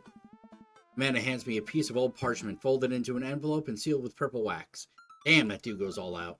I pry off the seal and unfold the letter. It's the most beautiful calligraphy. The letter reads, Dearest Ita, I hope you find my continued correspondence endearing rather than trying.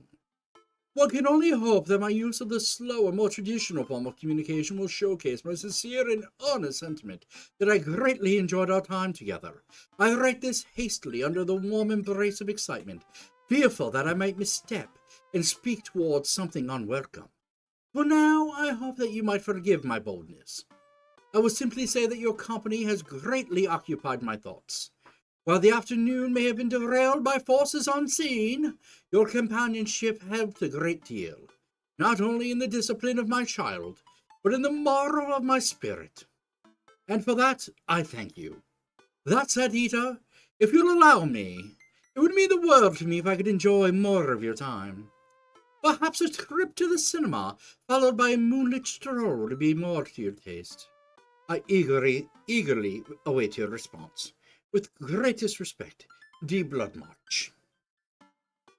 Yes, Adam, we are playing Dream Daddy, and I'm trying to figure out which one I'm going to hook up with. I got every dad except for the ones I can't stand hanging out with because they bore the shit out of me on the edge of, like, whipping their dick out. I even had the one guy, the minister. I had him nearly whip his dick out in the church basement. And then after that, I kind of ran away and went to a bar where I got accosted by his wife who's like, yo, why are you trying to fuck my husband?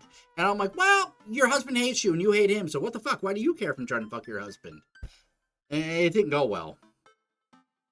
Amanda and I both look up from the letter. Wow.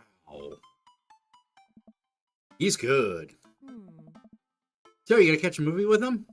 Yeah, I better message him on Dadbook and let him know. Amanda slaps my laptop shut. You have to write him back, a real letter. But my handwriting looks like two toddlers fighting over a crayon. I'm a housebreaker, man. Dad, you have to. He wrote you a letter. That's so cool. Will you help me? I need to class this up. Father, I was made for this. Here's what you do. Find tickets to a show you two would like, and close them in the letter. Oh, that's classy. Amanda and I hop onto my laptop and peruse Showtime. He doesn't seem like a rom-com kind of guy. Oh, here's one. A Vampire Crusade 2? Evil Never Dies. I don't know, that sounds kind of stupid. Actually, it's a critically acclaimed exploration to the inui of existence. It really turns out the vampire trope on its head. Really? Nah, there's just lots of blood and vampire titties. I'm okay with that. Well, let's roll the dice. I purchase the tickets and print them out. Then sit down at the table with Amanda and try drafting a nice letter. I start writing. Damien, I do hope this letter finds you in good health. Good morrow to you on this fine eve. No. Good one. What's next? Hey, remember when your son tried to cast Amontillado that kid? You been good? I must confess my immature control of the written word. You find me in good spirits, for I felt much the same after our last encounter. I did very much enjoy the adventure we found ourselves on the last met. That earnest shit was pretty messed up. Get off my lawn. Yep, we're going to skip right to this. I said get off my lawn. Scott Johnson, welcome in. Happy Zombie Jesus Day. Stay on brand, Dad. Ask him to hang out already. Sure, it takes time, Amanda. While strange turn of events, I found myself enamored in the situation in hand. Like Virgo's landscape and the fall of Icarus, I found myself lost in your details. Let me get at. Bring it home, Pops. Let me take you out. I got 2 tickets to the movies. I would very much enjoy your company, accompanying me to the cinema. It would bring me great pleasure to escort you to the cinema. There we go. Smooth. Calling it the cinema is a classy move. Close, you'll find 2 tickets to Vampire Crusade 2, Evil Never Dies, which I'm sure you'll find both titillating and enjoyable. Hard daps. Namaste. We'll carry on. Best wishes. Then I sign my name, my full name. Fancier that way. Eat a dick. Is this okay? Amanda reads over my sloppy handwriting. Okay, so we're going to read the whole thing together. I do hope that this letter finds you in good health. I must confess of my amateur control of the written word, as well as my even more amateur penmanship. That earnest shit was pretty messed up. While a strange turn of events, I found myself enamored in the situation at hand. That would bring me great pleasure to escort you to the cinema. Enclosure, you'll find 2 tickets to the Vampire Crusade 2, Evil Never Dies, which I'm sure you'll find both titillating and enjoyable. Best wishes, eat a dick. You spelled his name wrong. What? Nah, just trying to keep you on your toes. Now all you have to do is seal it and put it in his mailbox. Can I seal it with tape? That's not authentic enough. I have an idea. I'll be right back.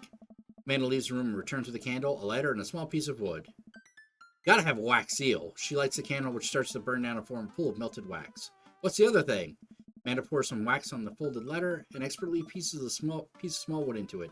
She lets it dry for a second and pulls the wood away, revealing, here it is, your sigil. A little kitten with a bow on its head. Awesome. Scrapbooking stuff always comes in clutch. Well, I guess all there is to do is deliver to his doorstep now, huh? Oh, I thought we were going to get a carrier pigeon to do it. I already called my guy. I have a pigeon guy, Marcus. He has good pigeons. Don't get your pigeons from Anthony. They're no good. I don't know if any of this is true.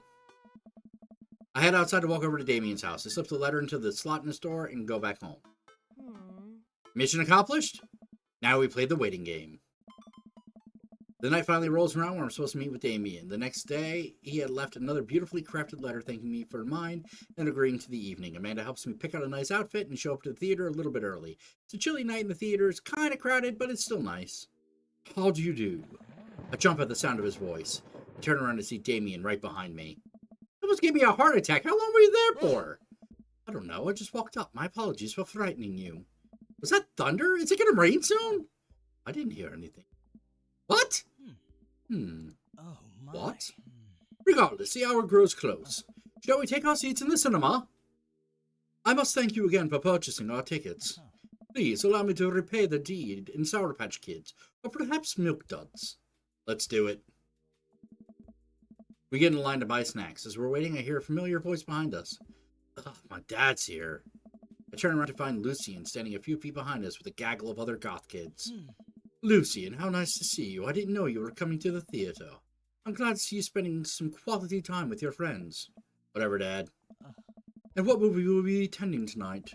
My friends are making me see some kids' movie about talking animals. I don't really care about it. Well, I do hope you enjoy your evening.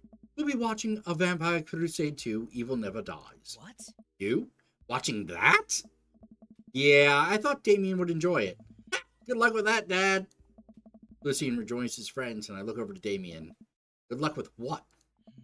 It's nothing. My son loves to tease. We wait in line for a little longer, and Damien buys us snacks. He seems a little nervous. I wonder what's wrong. Damien and I take our seats and settle in for the previews. Glancing at him, I can see that he's sweating profusely and gripping his armrest. Everything okay? Vampires, huh? The movie hasn't even started yet. Everything is perfectly fine. I'm so, excited for this film. I'm a devoted patron of the arts, especially the scary arts. The scarier the art, the better. You have a favorite horror movie? Of course I have a favorite horror movie. Mine is, Halloween Town. Terrifying. Oh, interesting. That's odd. I don't seem to remember Halloween Town being that scary. I wouldn't have expected him to bring up some sort of strange foreign horror film that I'd never heard of. Listen, old man. Damien's knuckles are turning white. My lawn. Redman Ken! Welcome in. I'm glad you didn't raid me. Fuck that. I don't want it. Well, you know, you had your one chance. This was your one and only chance to do it, and you fucked up. How do you feel now? Happy Easter. Or friends from Nightmare on Elm Street. That's a good one. Not my favorite, but good. I actually live almost in the town. It's the next town over. It's the first real town you come to, because the town I'm in is not really town. So the closest town to me is where they filmed the original Friday the 13th. So that kind of has like a little bit of value to me. It looks like he's about to rip the armrest off. Wait a second. Damien, are you afraid of horror movies? Oh, my. You must be joking. I love horror movies. The lights dim for the film. Damien screams like a little bitch. I apologize. I was thinking about something far scarier than this movie, which is not scary at all. We settle in as the film starts. I offer Damien some licorice, and he takes one. I take note of how much his hands are shaking. The title flashes across the screen in bloody letters. Vampire Crusade 2, Evil Never Dies. Lacey is dumb, by the way. A pale man with long silver hair, glittering red eyes, and well-oiled abs sits up in a coffin. Awaken, my coven. Two more vampires slide to the tops of their stone coffins onto the floor. Brother, is it time? Yes, husband, but also mortal enemy. It is time. Three look at each other and then to the camera. I cannot tell who that is, AQ. Definitely not Lacey, though. Get off my lawn. Mustache isn't thick enough. Listen, old man. I said get off my lawn. And thank you for the like, too. He's been disappearing to the penny pornos. Okay, who said Ken? Ken didn't even follow his own fucking raid. Of course he didn't. He came here. Why would he go to follow his own fucking raid? He doesn't even know where he's raiding to. You know him. For the Vampire Crusade. This rules. A trio of vampires flies off into the night as a foreboding organ music plays in the distance. I somehow get lost in the movie. As dumb as it sounded, it's actually a pretty fun flick. We get to a tense moment of the movie where Romulus Trueblood sits at a truce meeting with a general of the human army, whose wife Romulus has fallen in love with. Romulus, it's good to finally meet you. General, I agree. It's good to finally blood you. What? Romulus leaps up and slashes the general's throat. Blood splatters all over everything, including the camera. Who's 80 anyway? 80? Oh, AD. I said get off my lawn. AD 92. I get you. Took me a while to figure out who the fuck that could be. Yeah, I think you'd be better off there. This is a shithole, in case you wanted to know. And Rusty, thank you for the like. Damien screams again, reflexively grasping my hand. I immediately blush, forgetting about any vampires or blood or vampiric blood.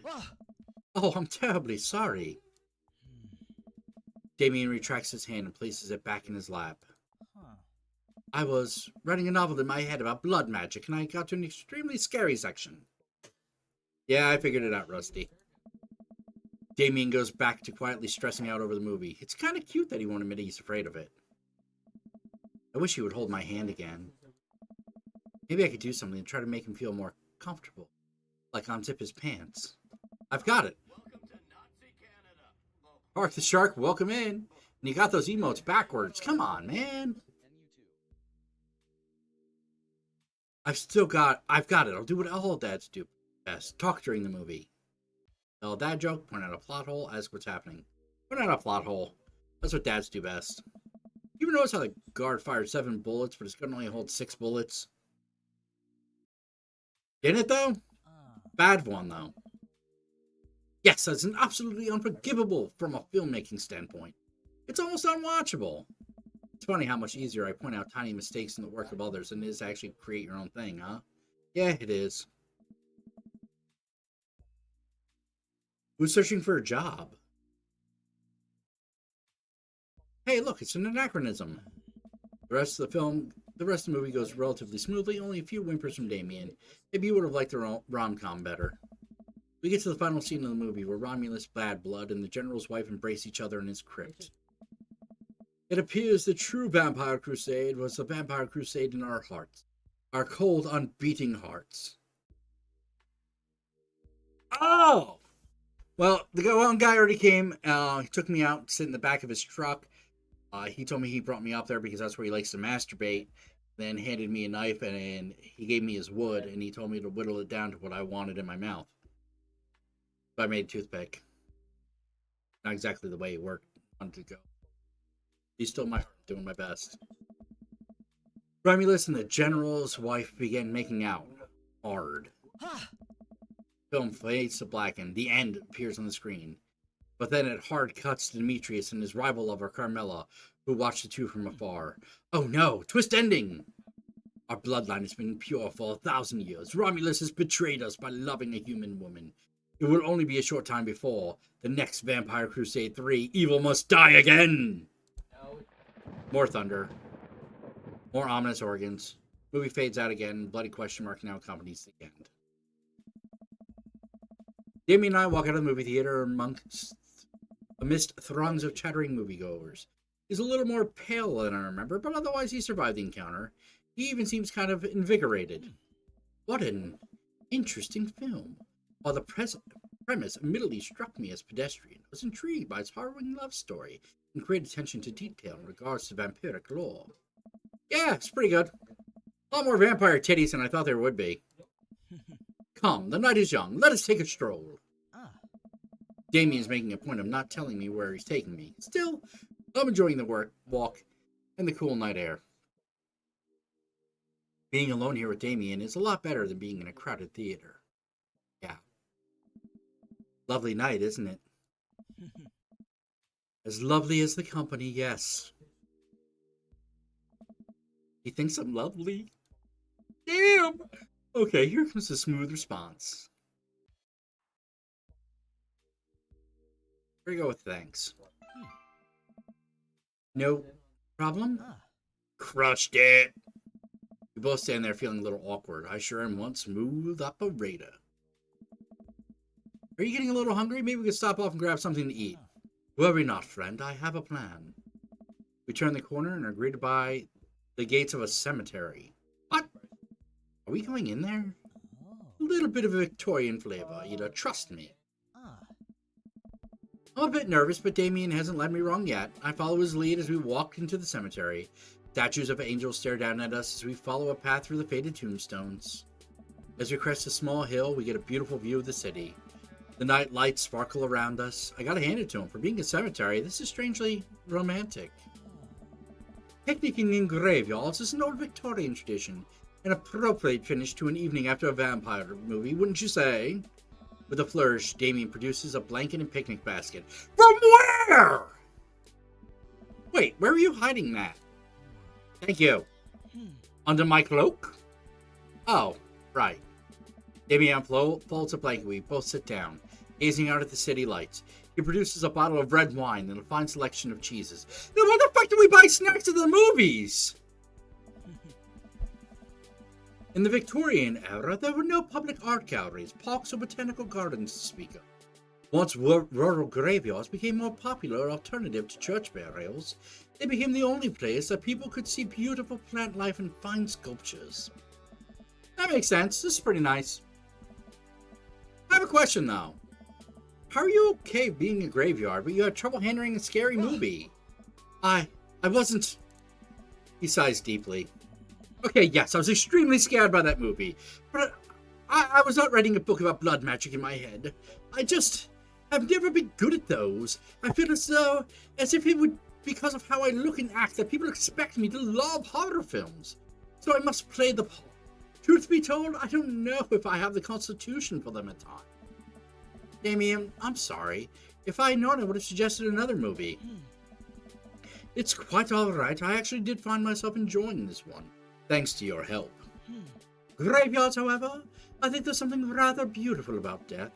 Cemeteries are traditionally built away from cities, away from the realm of the living, and it keeps us rather separated from it. To acknowledge death and be comfortable with it, I think gives us a certain intimate knowledge of ourselves. To sit amongst generations of those who came before us, to be truly alive in the midst of so much death, brings me great comfort. Death helps me to appreciate life, to savor every second. We sit and enjoy our food and wine. I don't feel scared anymore. Never thought I'd be comfortable sitting alone in a graveyard at night, but I actually feel very peaceful. Suddenly, it doesn't seem like we're alone. In the distance, I see a shadowy figure in the tree. Is it the Dover ghost? What is that? I'm not sure. It noticed us. I'm paralyzed with fear as it begins lumbering slowly. Its shape taking a more animal form, more feral. I looked at Damien for help, but he's just as afraid and transfixed as I am. I want to scream, but it's stuck in my throat. The creature is getting closer, moving faster. Woof! Oh, it's a dog. It finally comes to the light. The friendliest, dumbest little Boston Terrier I've ever seen pulls its owner toward us. The dog trots over to Damien and sniffs his hands. Damien looks ecstatic. He ruffles the dog's fur happily. What a beautiful dog. Hey, we both look up, not expecting to see... Oh, shit! He's coming in on my date! I've already had 2 dates with you. You're the one who took me to Masturbation Point and then told me to suck on your wood. Robert, what are you doing out here on this lovely evening? Hunting cryptids. What? What? I didn't know you had a dog. This isn't my dog. I found her wandering in the street, but I put a leash on her and now we're walking around in the graveyard together.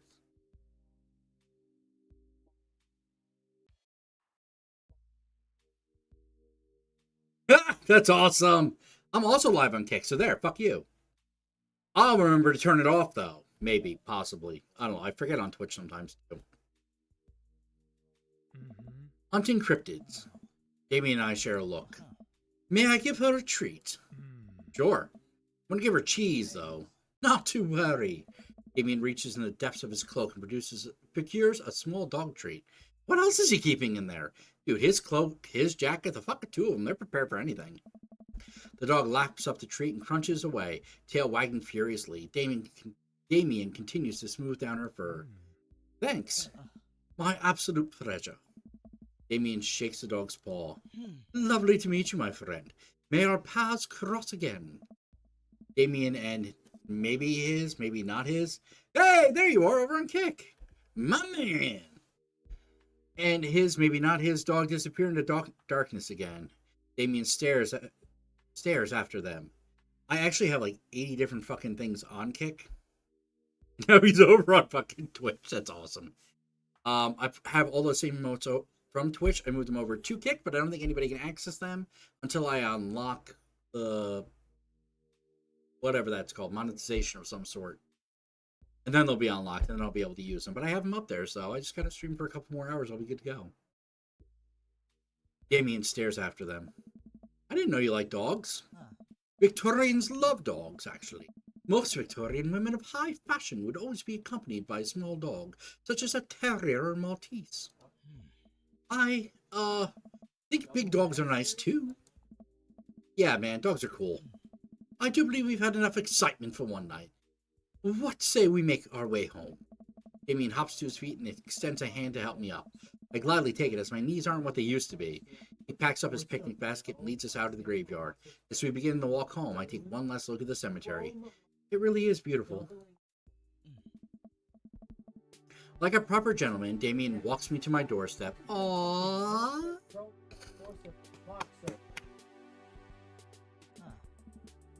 Thank you ever so kindly for your company tonight. Damien, it was my pleasure.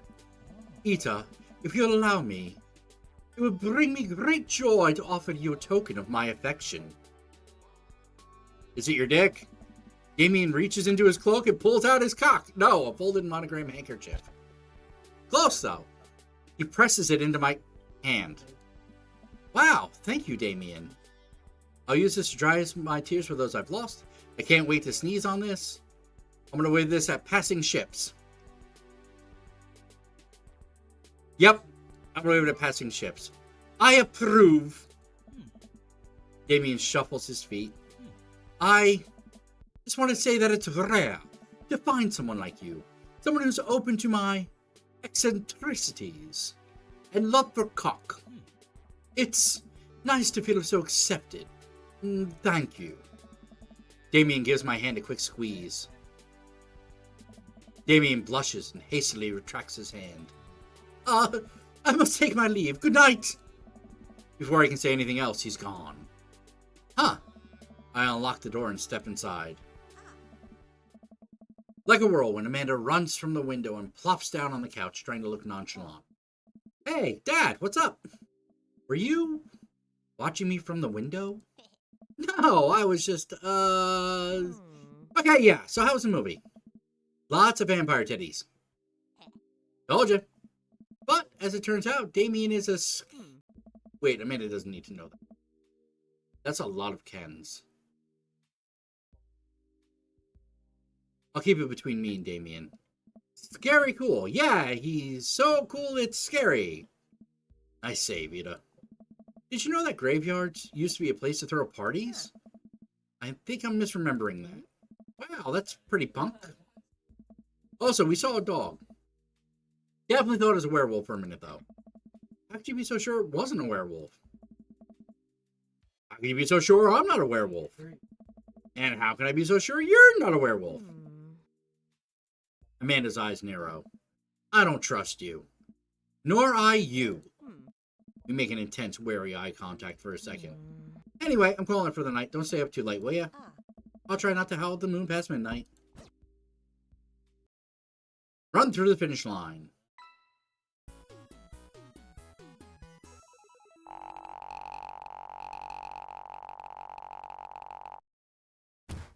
Have you considered taking part in the goth lifestyle?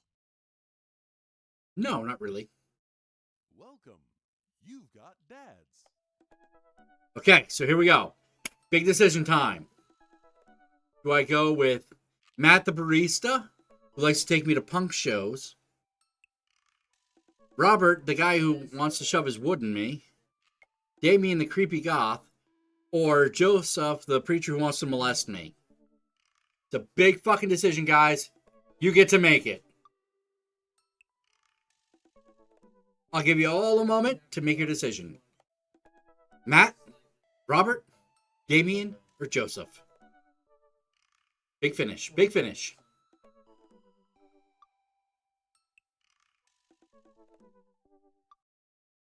In the meantime, I'm going to answer a couple of emails. You want to go with the molestation guy? You say Damien. So you want Goth and you want the molester. Damien or the molester? Those are the two that we got so far. Anybody else? How about you, TikTok? You're strangely silent. I got like 1,000 likes, but it's strangely silent. Flip a coin. Do I have a coin flip app? I think I do.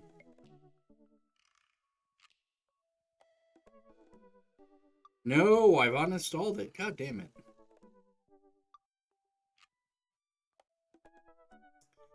All right.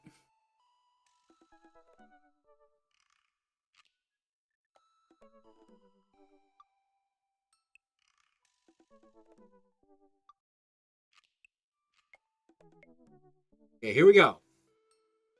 Heads, we go with the creepy dude. Tails, we go with the molester. Ah! I'm gonna pick it up. No! No! Well, it's heads. So we're going with creepy dude, not the molester. Sorry, molester. Creepy dude it is.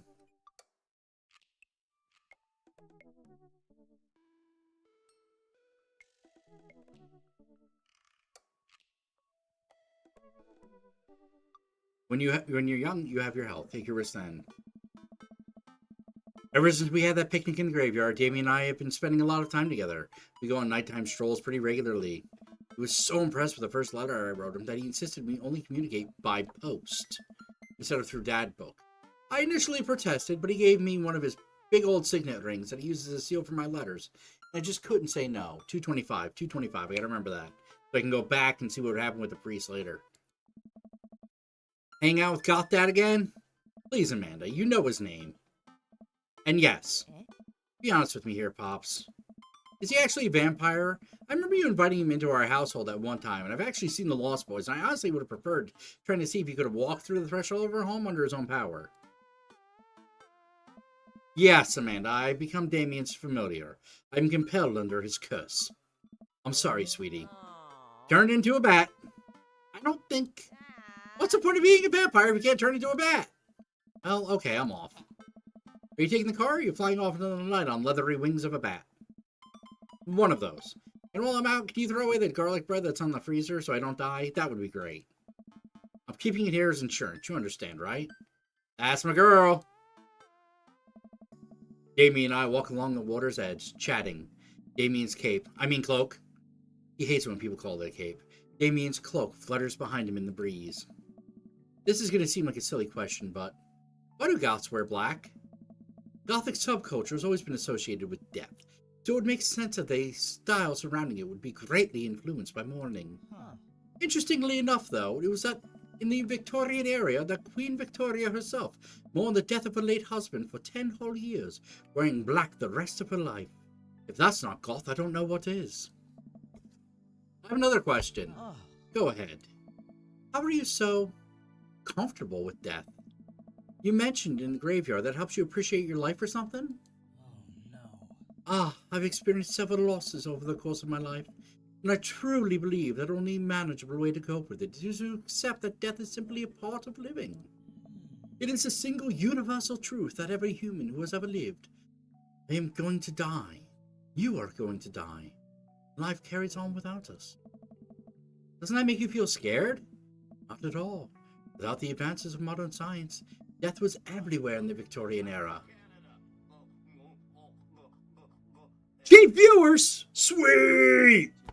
Go fuck yourself! Death was everywhere in the Victorian era, and yet funerals were a major part of social functions. Victorians were obsessed with mementos of their loved ones, even going so far as to elaborately stage photographs of their dead relatives.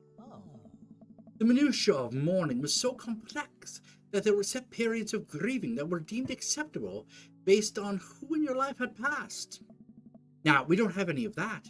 If you lose someone, you end up feeling lost with yourself because we have no modern equivalent of those formalities. We need to allow ourselves time to grieve, to feel the loss fully, but not allow it to consume us. God damn it, I wish I did this. I actually needed this fucking advice earlier, like 2 years ago. Actually, I still need it to this day. God damn, I'm over it. So no, I'm not afraid of death. I believe it is a waste to spend your life dreading the end of it. I'm not afraid of my death. I'm afraid of everybody else's. I don't care if I die, I'm dead. At the time we have here is brief and fleeting, and occasionally cruel, but it's at all times precious. To stare death in the face and live desperate, and to live despite that, I think is a noble existence. Let's save the mourning for the dead. Wow, that's beautiful. I can see the moonlight in the bay glint off in Damien's eyes. He smiles. We turn the harbor, watch ships pass, breathing in the salty sea air. I look at Damien again, and I can't help but be praised by his charm, his mystery. I find everything about him so fascinating. Leaning closer to Damien, closing my eyes as I do. I'm so sorry, I have to take this. Damien steps away from me to answer his phone. Oh no, I hope it isn't Lucian again. After speaking in hushed tones for a few minutes, Damien returns to me. Everything okay? What? There's an emergency. Lucian? No, thankfully. But I must take my leave. Oh, okay. Is there anything I can do to help? Dads do have to stick together, right? You know it. Then come. There isn't time to waste. After a short drive in silence, we arrive at a rundown building on the outskirts of town. Where are we? It's better if I just show you. I push the surprisingly heavy door open and find myself in a dimly lit waiting room. A few rickety chairs line the walls, and there doesn't seem to be anyone behind the front desk. There are a few paintings and pictures on the wall, but they're so nondescript I'm still unsure of what kind of place this even is. Bears! Get off my lawn. Listen, old man. I said get off my lawn now. Tiff! Tiff and Bears! Bears and Tiff! This is a great day. Wait here for a moment. I'll be right back. Damien walks off down the corridor, his boot heels echoing through the halls of the seemingly empty building. Distant howls echo from someplace, and I can't see there's a faint scratching sound, like claws on tile. It's a vet's office. What the fuck is it? Cautiously peek down the hall and find a stall after stall, scared-looking dogs. A few of them notice me and skitter up to the chain-link fence, sticking their noses through to sniff the air. What have I gotten myself into? Tiff is very late, but that's okay. We forgive her. Suddenly, the lights shut off. I panic, unsure of where I am or how I can get out. I stumble through the darkness, my breathing getting heavier and heavier. Damien! The lights finally turn back on. Hey, sailor. Mary? What are you doing here? Ugh. You aren't here for the fight club? I don't want to get punched in the face. Great, because this is an animal shelter. A what? We take care of stray animals, and then people adopt stray animals. Didn't you see the pets when you walked in? Oh, sorry, I didn't really expect to see you volunteering at an animal shelter, considering what a cunt you are. Wow. Okay, kid, way to put me in a box. Dames, you hear this baloney? Damien says, just one moment. Thunder cracks and the door bursts open. Appearing from the shadows, I see... Damien? Hey. It's Damien. He looks completely different. No cloak, no Victorian-era clothing, no makeup. I wasn't planning to share this side of me until much later, but I'm not as goth as you think. I'm a systems administrator for the IT department of a realty company. I wear tennis shoes to work and I listen to Bruce Springsteen. I'm going to the hardware store and I'm looking at garage storage solutions, and I volunteer at this animal shelter in my spare time. I'm boring. I'm fascinated with the Victorian history and the goth lifestyle. That much is true. It's just not all that I am, and I need you to know that. Oh, I hate to kill the moment here, but there's some pressing business that needs attending to. What? Oh, right. It's Duchess Cordelia. Cordia, sorry. Again? Who's Duchess Cordia? She's one of the pups. Gets out all the time. She somehow learned how to open doors, and now she's unstoppable. When did she get out? This morning, I went to go sing she shanties to the cats. When I came back, she had already bolted. I have to stay here with the pets, so I need you two to go find her. Of course! Where could she be? She always ends up running off in the same places. Here, let me draw you a map. Mary starts scribbling on the back of a pet adoption form. She's very smart, ruthless even. You need to stay on your toes to get her back by sundown, or else she turns into a werewolf and starts eating people. What? You're a perfect little peach, Ida. We just don't want her to be stuck outside when it's cold. Oh!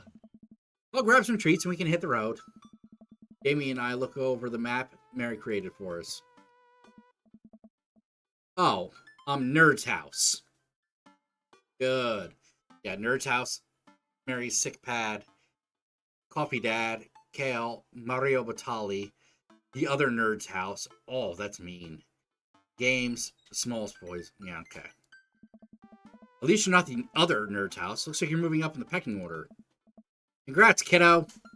Where should we head first? Cul-de-sac, Coffee Spoon, Softball Field, Bayside Aquarium. The ocean or whatever. Fucking, she's hilarious. Let's start off with the aquarium and just make a little loop. Jamie and I exit the parking lot and start driving toward town. I look over to him. He seems concerned.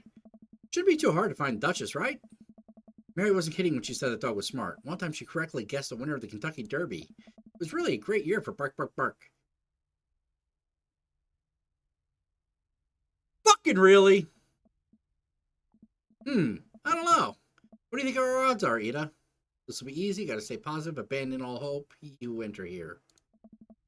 My dad once told me, Ida, you can't shove raisins up your nose. And that hurt my feelings. I felt discouraged. But I kept a positive attitude. You know what? I made it happen. Ugh. Might have landed me in the ER and forced me to have 10 golden raisins removed from my nasal cavity. But on that day, I learned that anything is possible if you have a good attitude and abnormally large nostrils. Horse? I think that's what that is. No, it's dogs! Well, those are good puppies. I like puppies. Young children are really resilient, I suppose. Yeah, young children. I was 16. Let's just hope for the best. We got this. Jamie and I stop by the aquarium. Everything looks in order, but it might help to get out of the car and take a look. You see anything? No dog here. Not even any sign of her. Did you know that penguins are considered the goths of the sea?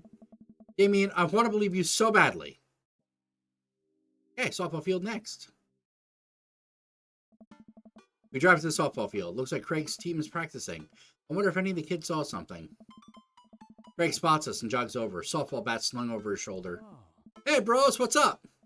Craig, you wouldn't happen to have seen a dog around here, have you? One escaped from the animal shelter and we're trying to locate her. I don't think so. Maybe one of the girls saw something. Girls! Hi, Amanda's dad. Hi, Lucian's dad.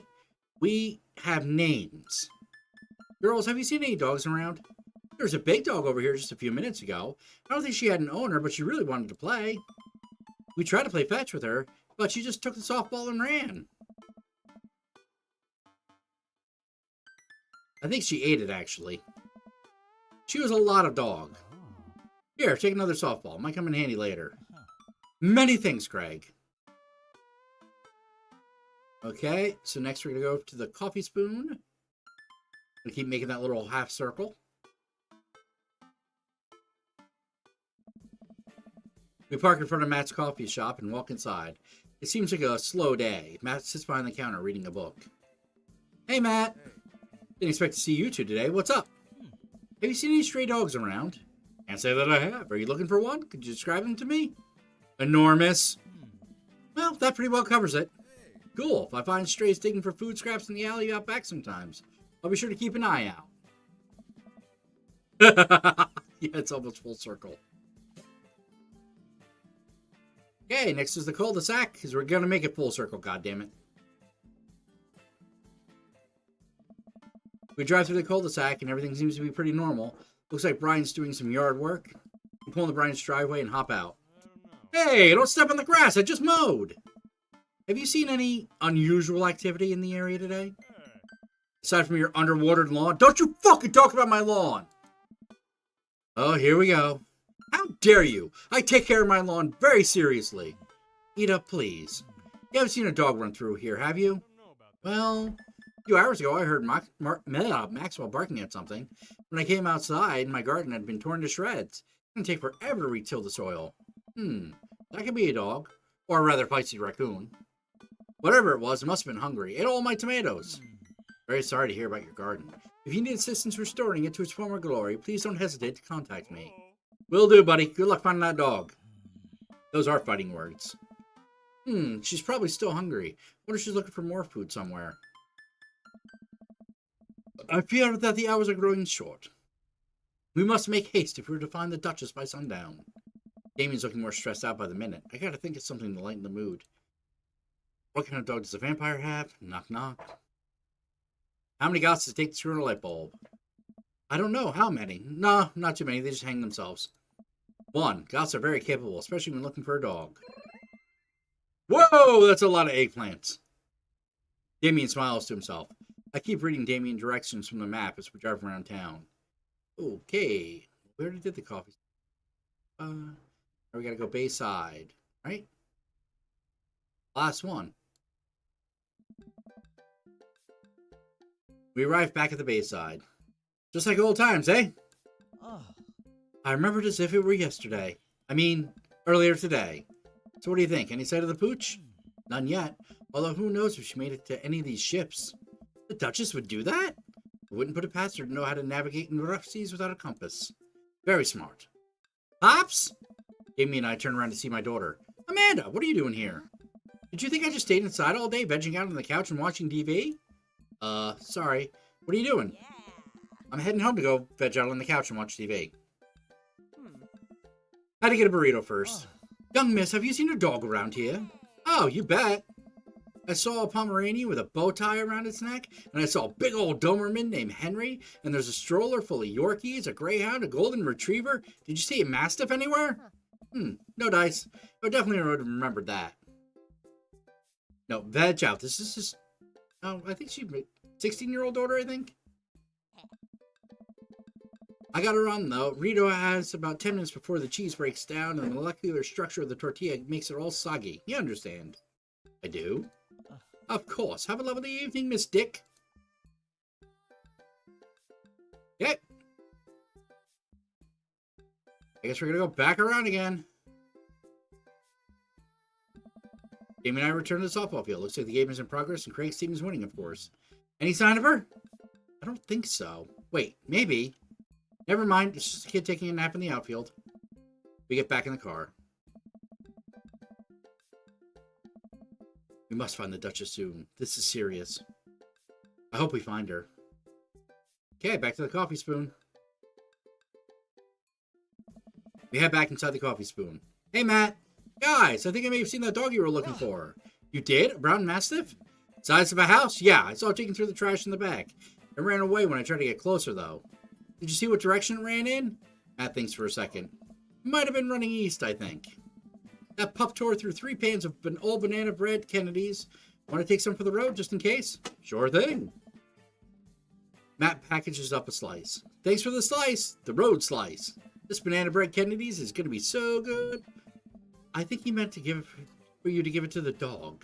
Right. I meant it's going to be so good for the dog to eat. I feel like we're on the right track. You think? If we keep this up, we'll find the Duchess in no time. Hey, if you like dogs so much, why don't you have any? Lucien is severely allergic. I wouldn't put him through that.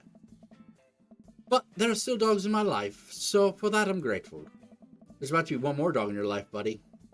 Splendid attitude. Let's not waste any more time. Beverly. Hey, headed east. There's nothing east of the coffee spoon.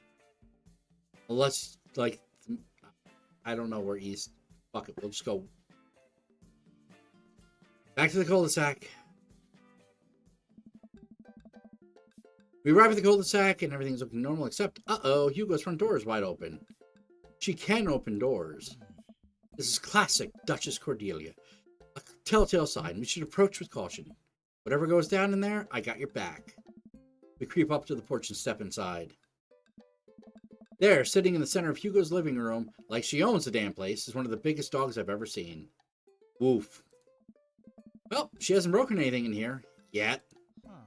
Wonderful. Now all we have to do is get this leash on her before she tries to escape again, and we're out here before Hugo comes home. Oh, Tiff and AQ fighting it out. Easy peasy. Duchess, come here. Duchess eyes Damien warily. As he approaches, she begins to growl. She's on her guard. We'll need another plan. Get her to the dog treat, try the softball, give her the banana bread. We're going to try the softball. I pull out the softball that Craig gave us. Hey girl, remember this? Duchess's tail starts wagging, but she's not getting any closer. Damien stops me. If you throw that in here, she'll destroy the house. You're right. Whoa! That was a lot. I reach in my pocket and pull out a slice of banana bread Kennedy's Matt gave me. Duchess sniffs the air and hones in on the bread. Come here, girl. Nice and easy. I got some yummy homemade vegan and possibly gluten-free banana bread, if that's what you're into. Duchess cautiously approaches me and gives the bread a good sniff before gently taking it from my hand and dropping it to the ground like dogs always do for some unknown reason. Curls up and starts munching on the bread. Success! Damien walks up behind Duchess and attaches a leash to her collar. She immediately notices and starts whining. Time to go home now, Duchess. Damien gives a tug on the leash. She won't move. Duchess, what happened to her rapport? You used to be some buddies. She still doesn't move. It's huge. There's no way we could even try to lift her. Well, this is a weird situation to be in. I think we're literally trespassing in our friend's house with this large dog. What are you nerds doing? Ernest stands in the doorway with a plate of pizza rolls. Don't tell your dad about this. We're definitely not trespassing. What flavor pizza rolls are those? Pepperoni blast? Nice! Duchess notices Ernest and starts pulling against a leash. Why is this dog in my house? It's a long... Duchess suddenly breaks free from Damien's grip and hurtles towards Ernest. Ha ha! Fuck that kid! Ah! Ernest and the Duchess fall to the ground. Pizza rolls fly everywhere. This is bad. Ernest, are you okay? Ernest feeds Duchess a pizza roll. Hey, she likes pizza rolls! Ernest sits up, but the dog keeps licking his face. Oh, hey! Hugo stands at the door looking like he's at a loss for words. Why are you guys... Whose dog is this? It's a long story, but it involves a large dog who knows how to open doors. Boof. Hugo, may I present to you Duchess Cordelia? How do you do? Orf. We're friends! The Duchess licks at Ernest's face. She's from the local animal shelter. She got out and we've been chasing after her all around town. Your house was her final stop. Dad, can we keep her? I don't know if we're set up to take care of Wait, did you just call me Dad? Come on, please. Look how cute she is. She is cute. Hugo sighs. We've been talking about adopting a dog for a while. You have to promise me you'll take care of her. Yeah, I'll give her all the pizza rolls her little heart desires. I suddenly remember what's on the back of the map and pull a pen out of my pocket. Got the forms ready for you if you're interested. I'll even waive the adoption fee since, you know, we technically broke into your house. Well, all right, it's a deal. Hugo steps into the porch with us and signs the form while Ernest plays with Duchess inside. He sure seems happy to be with his new friend. I know, he called me Dad. Can you believe it? Damien places a hand on Hugo's shoulder. I certainly can. I think this will be really good for Ernest. It should teach him some responsibility. You should probably look into getting better locks in your doors, though. The Duchess is a wily one. But do right by her and she'll love you too forever. Thank you. Aww. We got the dog a home. And long story short, the Duchess now lives in a happy home, and neither of us are charged for breaking and entering. So, all in all, I think it was a fine day's work. Nice work, you two. Hey. Ida, you could be a valuable asset to our team of volunteers. You know, if you ever feel like petting some puppies, hit me up. Mary, I always feel like petting puppies. Hey. Good to know. Well, I'll catch you fellas later. Mary starts to leave. Oh, and one last thing. Oh. Damien's been telling me about you. Glad he finally brought you around.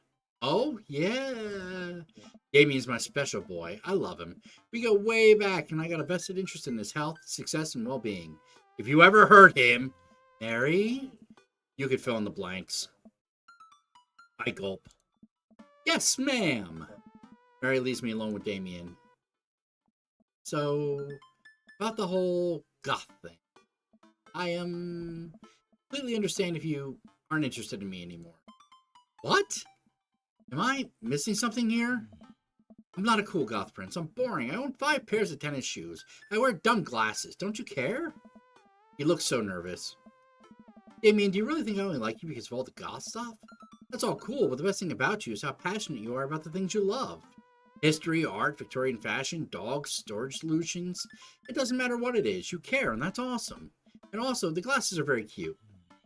You don't think I'm boring at all? If you're boring, then I don't know what that makes me. I spend too much time online shopping for Better say this right. Online shopping for flashlights. I get excited to mow my lawn on Saturdays. There's nothing wrong with that. Don't let him shame you. I get cranky about a commercial being too loud. There's nothing wrong with that. Don't let him shame you. Those commercials are way too fucking loud. I've even been thinking about making my own peanut butter. That's shameful. Buy Skippy. It's the only good brand. Then maybe we can be boring together? It would never be boring if it was with you. Damien suddenly closes the gap between us and pulls me into a hug. He buries my face in his face on my shoulder. His hair smells like lavender and rose.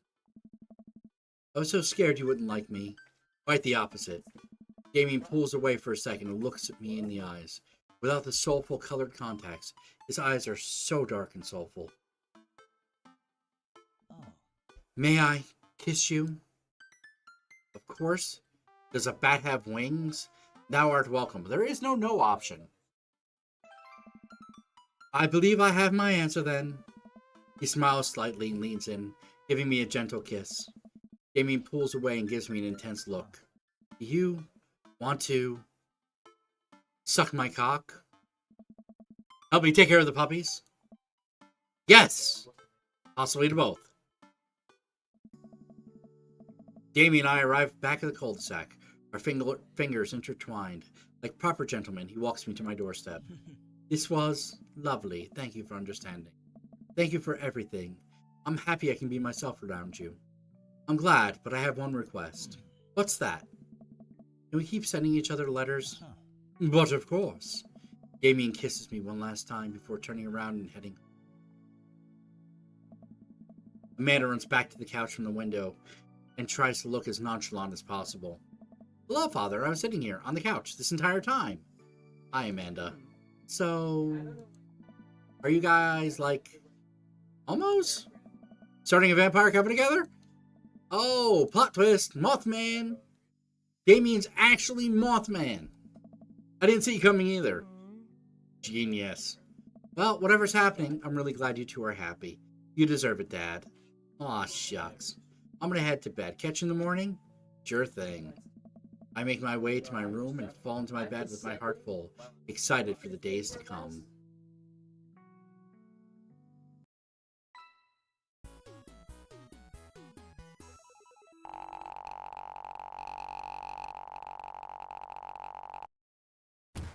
I'm sensing a romance between us. A chemical romance. Chemical romance. Oh, Jesus Christ, that's a horror. Well, I think I have everything set up. Amanda should be here any minute now. I think that's her car in the driveway. Okay, gotta act natural. Be cool, Ida. Be cool. Amanda walks through the door with a suspicious look on her face. Hey, Dad. Off to a good start? Something fishy? Rats. What? No, you asked too many questions? Sorry, sweetie, it's the feds. The life of crime is finally catching up to you. I tried to send them in a different direction, but even I'm not a match for the power or funding of the U.S. government. Aw. Well, if they think they're gonna take me alive, they got another thing coming.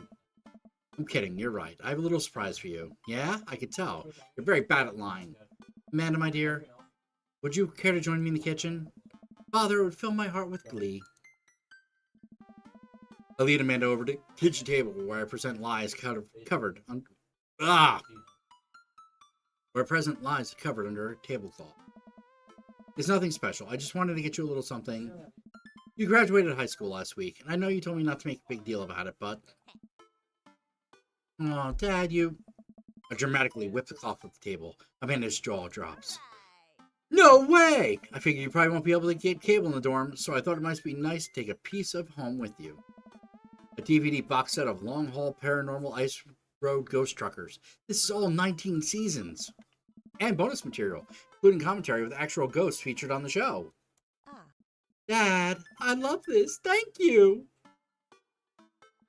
She gives me a big hug. I'm glad you like it. Hey, you want to hang out with me in the backyard for a bit? Toss you old pigskin or something? Totally. I follow Amanda to the back door. Ah! Motherfucker. You told me not to make a big deal, but you seem to have forgotten that my entire mission in life is to make a big deal out of your accomplishments. So consider this your graduation party. Surprise!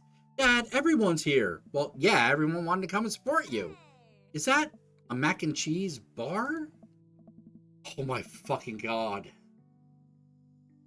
You know, if any of you dads out there want my love, that's how you do it. A mac and cheese bar, fully customizable, down to the type of macaroni. Fuck yeah! And there's ice cream cake. It's a good kind, the crunchies in the middle. That's the only kind of ice cream cake. There is no other kind of ice cream cake. It's not, it doesn't have the crunchies in the middle, it's just ice cream. I don't know what to say. Don't say anything. Just have fun with your pals, alright? I'm so proud of you, Amanda. Amanda smiles and runs to her friends. I should make rounds to make sure everyone's having a good time. But first, mac and cheese. Fuck yeah! Ida, my dude! Pablo, how's the shirt business going? My butt, I got men's shirts, I got women's shirts, I got tank tops in a variety of sizes, shapes, and colors. Each one of them fine quality screen printed with the logo and visage of a world-known witch house outfit. Think and fail. Purchasable at most respectable retailers, but more specifically out of the trunk of my car. I'm also selling my mom's world-famous homemade apple butter. Never stop hustling, Pablo. Baby, you got it. I walk over to Mary, who's having a lively conversation with Amanda.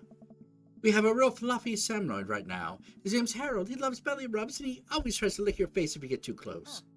Miss Christensen, thank you so much for telling me in great detail about every single dog currently in the animal shelter.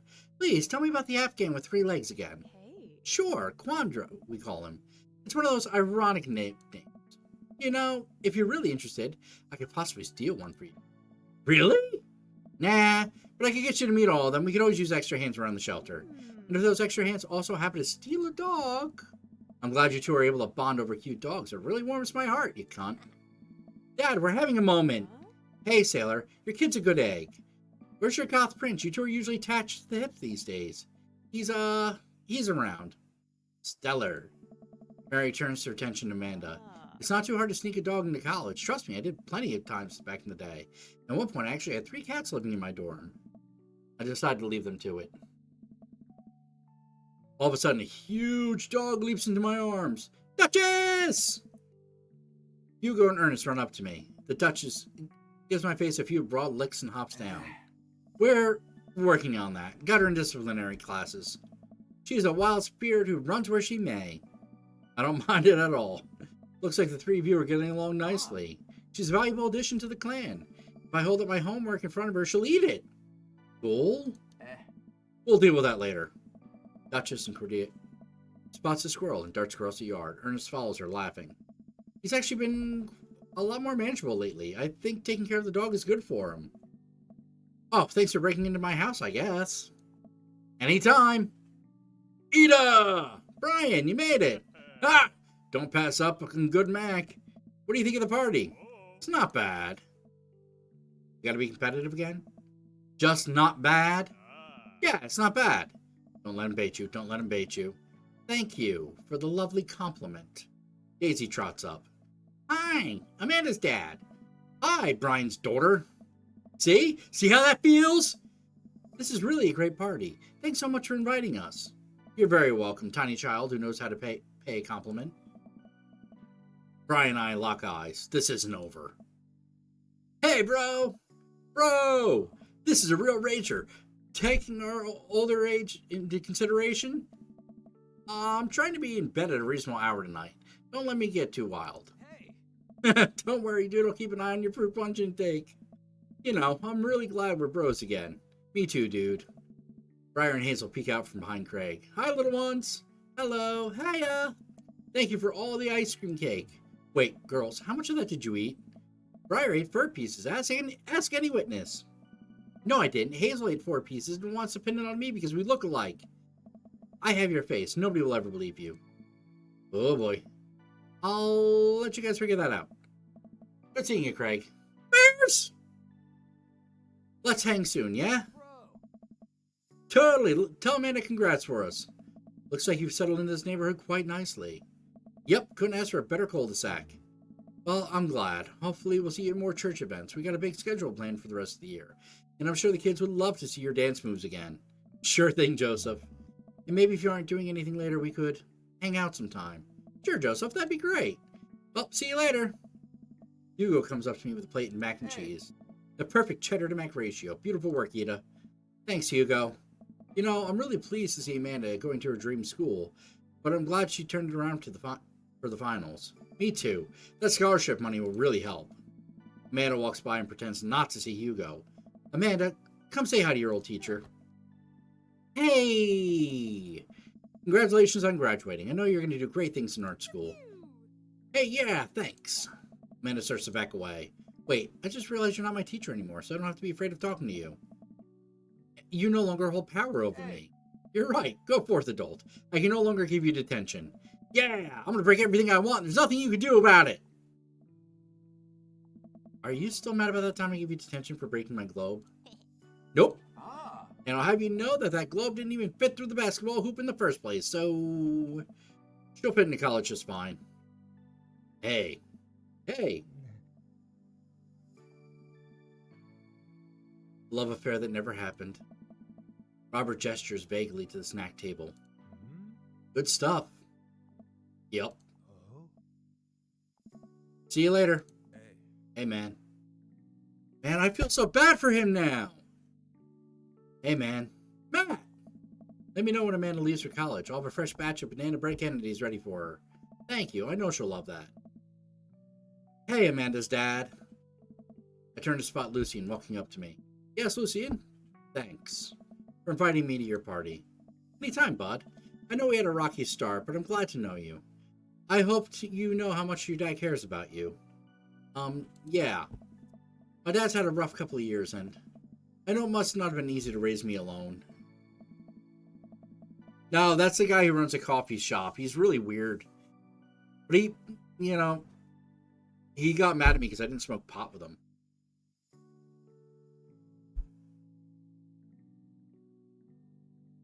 And he's also about to cry himself to death. He's like on the verge of suicide, so I feel bad for not taking him. But I left it up to the chat. The chat said it either had to be the molesting priest or the creepy goth dude. And then we flipped the coin, and it's creepy goth dude. And this is his kid. He's kind of a weird guy, but I love him a lot. And it seems like you make him happy. So, you're cool in my book. But yeah, I gotta finish the goddamn game. Thank you, Lucian. That means a lot to me. Sure. And let me know if you want me to give you a stick and poke sometime. Thanks for coming by, Lucian. No, I just gotta finish it. See you around, Ida. As the party starts to wind down, I take a seat on our back porch step. The sun is setting and everyone seems to have eaten their fill. Listen, old man. Amanda wanders over and sits next to me.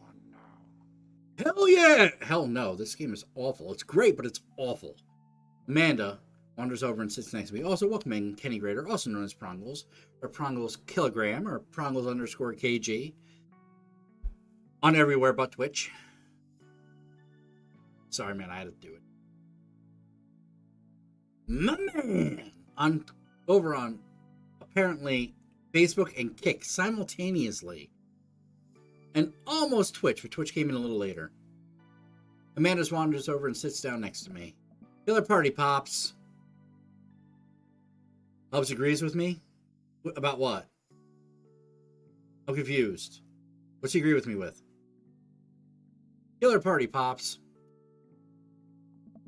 What could I say? I was inspired. So, I also have something for you. For me? Why? Not to be completely genuine about my feelings for once or anything, but growing up wasn't easy, and it could have been a lot harder if it wasn't for you. Dad, you've been there for me through everything. There's been times in my life when you were my only friend. I was really scared of going to college and being so far away from you, but I realized that everything you've done for me has been to prepare me for this, and I'm ready. It is awful. It's fucking terrible. I am intentionally horrible. And I wouldn't be who I am today without you. Don't cry. Don't cry. I swear to God, Ida, if you cry again, you're the best, Dad. I love you. And I'm crying. Anyway, that was enough emotional vulnerability for one. Present time. Amanda hands me a tiny wrap package. Bears! I tear the wrapping off to find a framed picture of me and Amanda. It's us. Kind of shocking. All our photo albums are packed just pictures of me, huh? I figure we need at least one together before I leave. Amanda, Bears! Thank you. Watching you grow up has been the happiest experience of my life. I can't see what that is on Kick. It's tough. It's like the tiny fucking emoji, and I'm old as shit. I can't even see the fucking thing. Horror Games, welcome in. Thank you for. You're such a talented, intelligent young woman, and I'm so excited to see what the future holds. Knock 'em dead, kid. Always do. Amanda and I share a hug. This is only the beginning, Pops. Plenty more memories for us down the road. Memories to make and stuff to break, right? Oh, I'm going to be so much stuff. Intentionally and unintentionally. You're probably going to have to pay for most of it. It would be my honor. Hell, you know I started some fires in my day. Amanda hops up. Looks like someone's been waiting to talk to you. Glance over the back of the yard where Damien is sitting on a bench beneath our cherry blossom tree. He smiles at me. I'll leave you to it. Me and the Emmas are going to go get ice cream. Love you, Pops. Amanda runs off to join her friends. Bears! Lots of bears!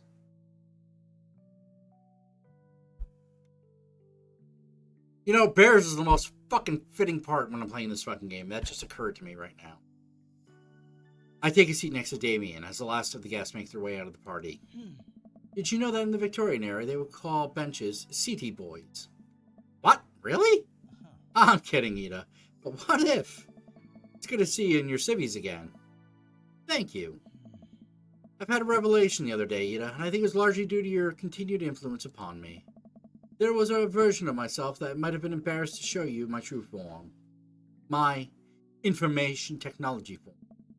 What you said about me, about how my passion was truly you admired, that embodied me to feel like myself, regardless of how I choose to dress.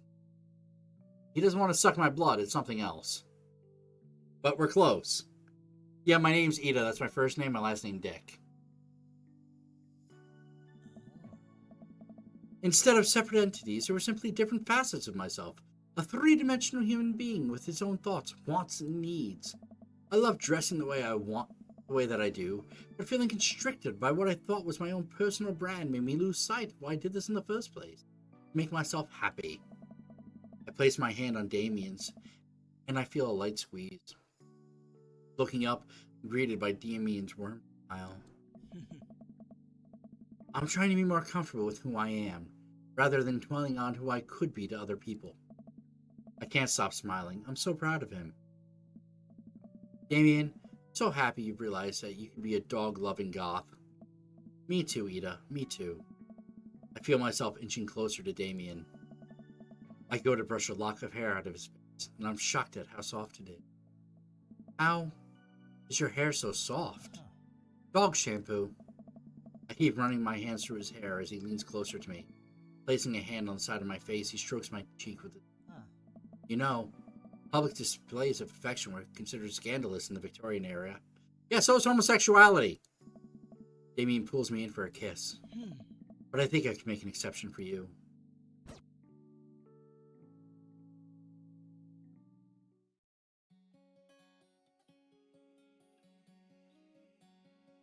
I don't know, do you think I have time? I know it's going by really fast. If I take my finger off this, it goes slow.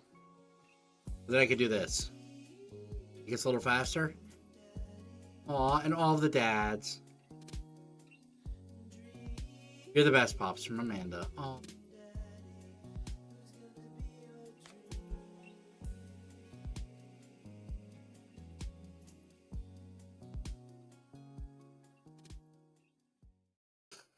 It's so beautiful.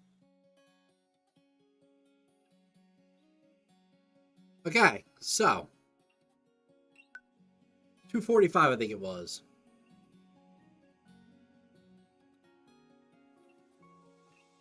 Ah. Can I go back here before I actually do it? Nope, that didn't work. God damn it. Load. Ah, I can go down. There we go. Welcome. I think we can pick the priest or the creepy dude. Priest or the guy who's going to kill himself. Or Indian Fozzie, as he was named. Or Indian Fonz. Indian Fonz or molesting priest? Let's go, heads or tails. We can blow through this quickly.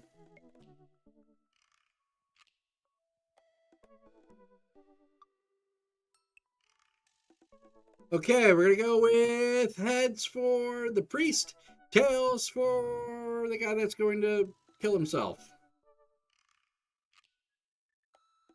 Tails, dude that's going to kill himself.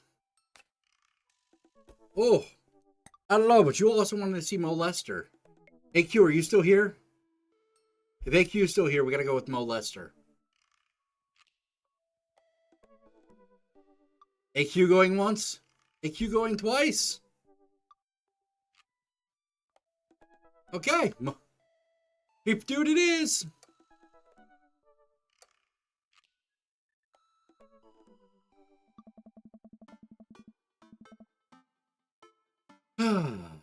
You're too late, AQ. I'm sorry. I was going to go for Mo Lester if you were still here, but you weren't here. Or actually, if you're still here. Okay, you're okay with Indian Ponds? I haven't spoke to Robert since the night we drove out to his masturbation spot. He seemed unusually somber then. Like, more so than usual, the amount of somber that Robert is, which is already a lot. And I've been thinking about him and hope he's doing okay. And I've been a little reluctant to reach out to him. Ida. Hey, Ida. Guess who's getting their drink on tonight? I take a look at my dad book messages. There's a flurry of them from Robert. Guess it's you.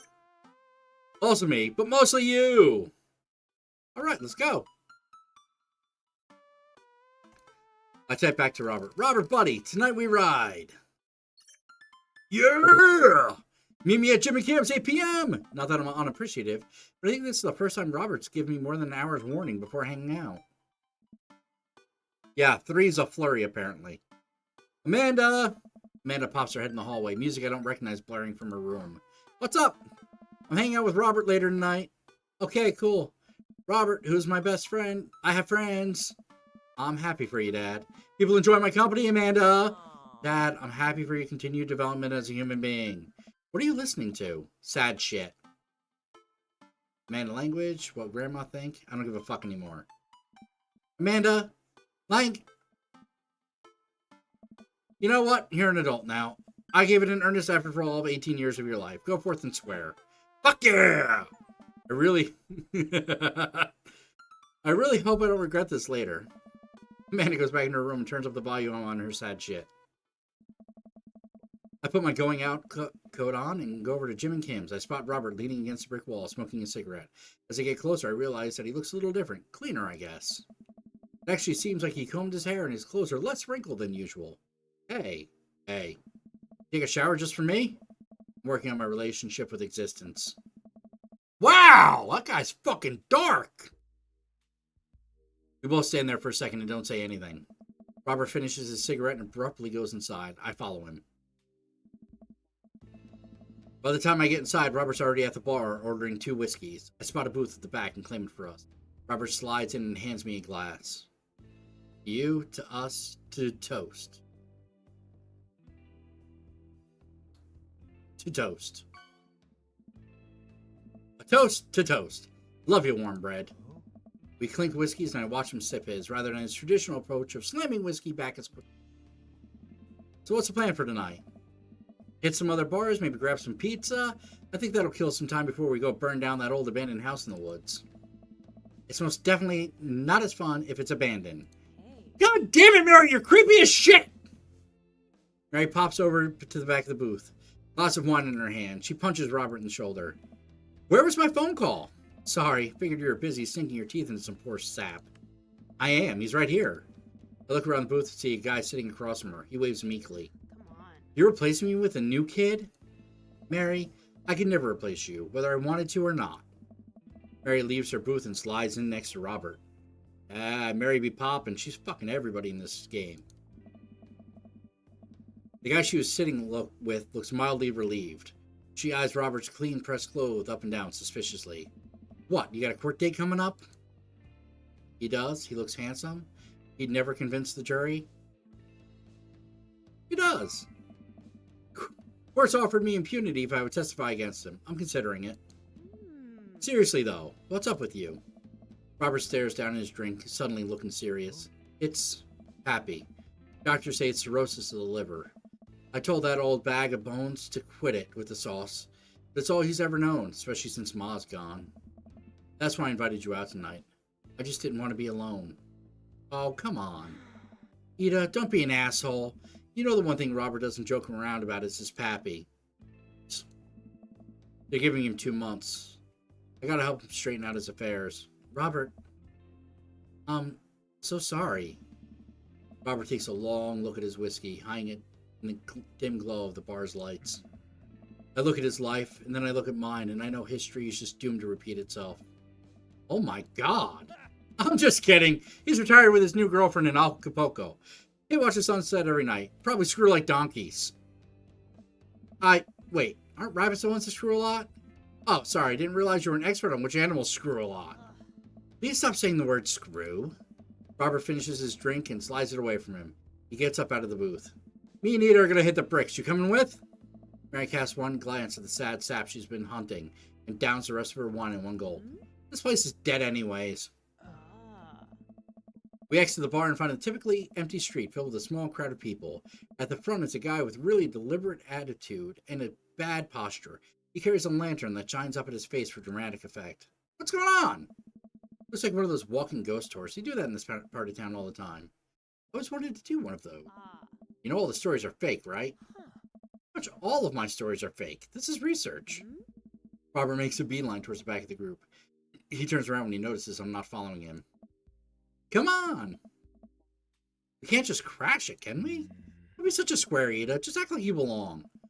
Robert slides up to the tour group. I reluctantly fall and step behind him. Well, here goes nothing. Oh my God, this poor fucker.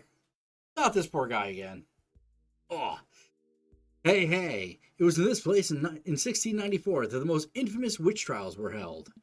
To date, which we do not know if the people burned at the stake were actually witches, but it's widely reported that their ghosts still haunt the hapless dive bar to this day. It's actually 1692. All right. What? And the site was over by the coffee shop down the road. I'm sorry, who are you? Daniel McSturgis, ghost historian. And this is my colleague, Dr. I gotta go with the 80s reference.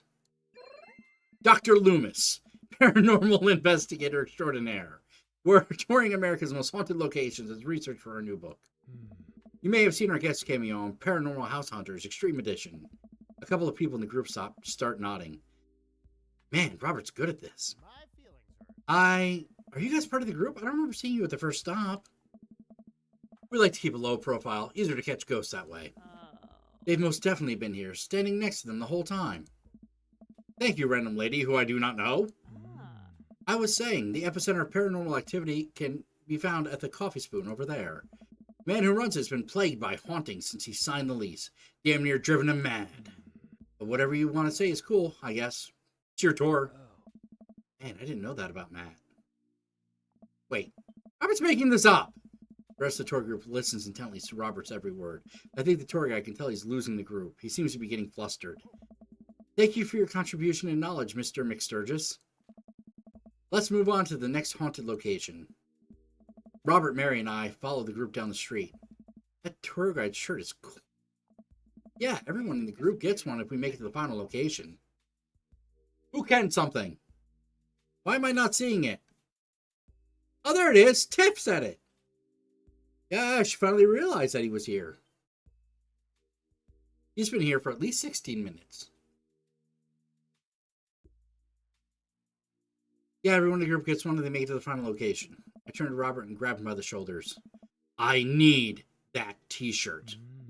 Well, guess we're in this for the long haul then. Just follow my lead and don't arouse too much suspicion. We'll all have cool ghost shirts in no time. Our group arrives at an old, decrepit, colonial-style house.